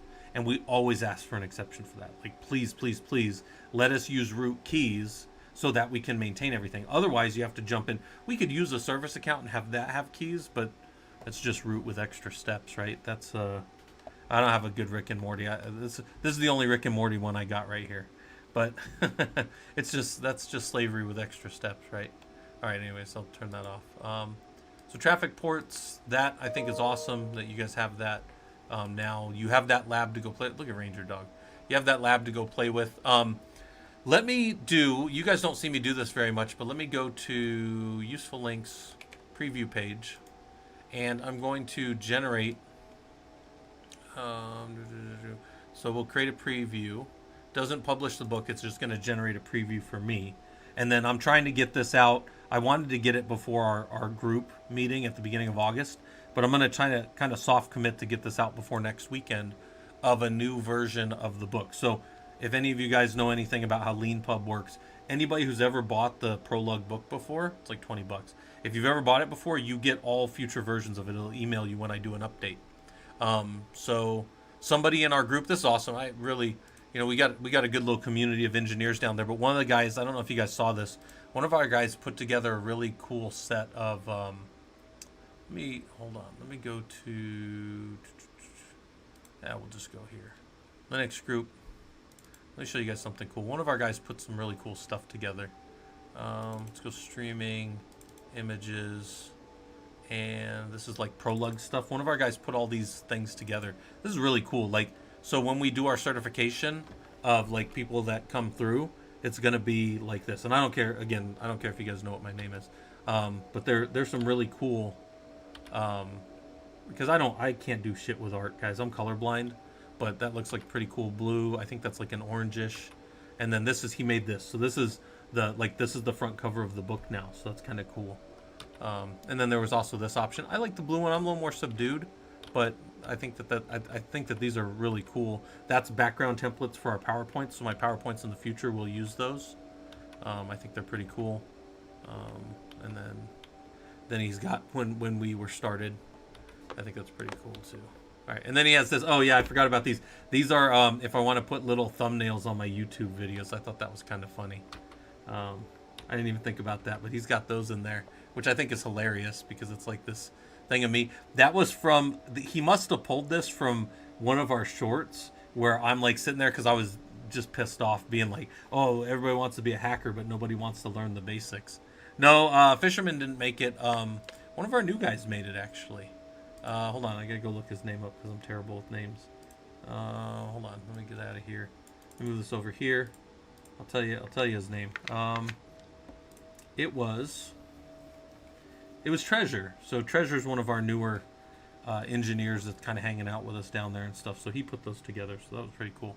Yeah, Rob Dom, don't let Fisherman fool you. He's not gonna do anything nice for me. Although Fisherman did send me this, which is kind of cool. He sent me this for my birthday. You guys ever seen this? I showed this when it first came up on stream. I've never seen one of these before. It is a knife that has a, I don't want to get in trouble or anything on here, but it folds. It's got a hinge to it. So this is almost like a little wishbone down here, and it's got a little hinge tool that pushes it open, and then you can snap it out or you can snap it back closed again. Pretty cool little tool. It's from a company called Snap Lock, but it's from CRKT. So that's pretty cool. Yeah, he sent me that for my birthday. He also sent me, yeah, this is pretty cool. I mean, I have a pretty substantial, I don't even know why people started giving me knives years ago, but I have a pretty substantial little knife collection. And then it's on like a lanyard, so I could wear it around my neck. Bought your book a couple weeks ago, just a gratitude for what I learned here. Yeah, well, Vanituso, hopefully that's, that's the goal. Hopefully, and the thing about the book, nobody has to buy it, but if you do, it is just a little bit deeper into the labs. That's all it is. So watch, I'm going to download the PDF file of the book. So I'm going to get the new version of the book, right? And then I'll go look at it, but I'm going to open it here. I'm going to open it a different way. And the reason I'm going to open it a different way is because, well, here, I'll show you guys why I'll open it a different way. Is if I just go to downloads here, I use a tool called the Sumatra PDF viewer. It's a free tool. And so see how that doesn't look good? It's because I blacked it out. So I use a black background. So when I open PDFs, I just always open them with Chrome. Right, so boom. And then that's what the book looks like here. And then mainly, we want to come down here and see, does the Stig scan work? Here's the lab link. Takes us to the lab. Boom. Right, waiting in queue because I have another lab open over here. But if I close that, then I can go here. Should be able to get into the lab, kick it off. Good. Should be able to see all the things. And then we go here. All right. And then here's a condition, do all these things, verify your findings. And then there's our questions right there. So that's it. That's how I update the book in case any of you guys have been wondering. And then, keep going, and I'm going to keep adding more labs to it. I think in the thing it says that the book is at like 98%, but it's been sitting at 98% for a while because I have all the structure that I want for the book done, and then I'm just adding labs kind of as we go. So there's more and more stuff there. So, all right, guys, the wife is coming home right now, so I got to get off of here, but I will look for the events that are coming up. There's always events in Discord going. I will try to have Saturdays pop up every now and then. Where do you have to go to start digging into your book? Before you ever do anything with the book, go to killercoda. This is well before you ever do anything with the book. Don't go buy the book, right? I tell you guys all the time. Go play with killercoda for free. This is the link right here, killercoda. There are all kinds of labs here that are not even related to me. They're just really good labs from people who have put stuff together. My labs, or the Prolug labs, are right here. Hetanis Prolug labs. And here's the link to those. And what I would tell you to do is go spend time. I think Robdom also linked it, but go spend time playing with these labs and seeing. And then look, if you get it all and you just run with it, cool. You don't need the book. But if you do it all and then you're like, man, I need to just spend a little more time and reflect on that, because I find that, and I tell you guys, with me, I'm that guy that does the 10-minute labs. I blast through labs. In a room full of 30 people, I'm like the first or the second guy done in labs. But I didn't learn shit. I just blew through it. I have to go back and then spend my time reading. Okay, I learned the commands, I'm getting the muscle memory down, but I didn't learn anything. And guys, I've been doing this my whole career. I know how I learn things, right? I blast through things quick because I like to be done. But then I got to go back and go, okay, this is why I did that, and that's how that component worked. And then I start doing, I'm a big fan of, all the view commands and all the show commands. So I've set up a GPFS cluster, but now I'm looking at how GPFS is configured and what the nodes see, and this is how I write a little health, and the little health check is doing a monitor against how healthy GPFS is on this node. And then that's how I start to build in and learn things. Yeah, because I know a lot about a lot of different things, but I want to dig in on some things because those are the things that I'm doing professionally or whatever. Yeah, I've had some of you guys that have been around, you've seen me talk about how to excel in engineering after college. I have some talks on that. Even if you're not in college, it's just how to excel in engineering as an engineer. You don't, even if you didn't go to college. So yeah, so hopefully that stuff's useful to you. Yeah, learn how you learn, and that's valuable for you in your career. All right, so anyways, that's where you go start. and literally hundreds of hours of time. Not even on my labs. Fisherman's got really good labs. His labs are Bob Blursky doing his Bob Blursky stuff. You guys can go read about that guy. That guy's just this like jerk sending you tickets at the help desk, and you're like a systems administrator trying to fix his system problems. So there's some pretty good ones there. All right, but here we're gonna go to end of stream. We're gonna go raid somebody because I just heard the wife come home. So I definitely appreciate you guys coming by. Let's go see what's going on out there in the world. Who am I following in science and technology? Let's go. You know what? We're gonna go hit up one of my favorite guys to go raid. If you guys don't follow Practical NPC, he does a lot of really good technical coding, and then he also messes around some. So we're gonna go over there and hit him with the old raid message, if you got it, which is rage. Yeah. Do all the Linux. That's what we tell people. All right, everybody. I will see you guys probably tomorrow sometime. Definitely Sunday morning for labs. Take care.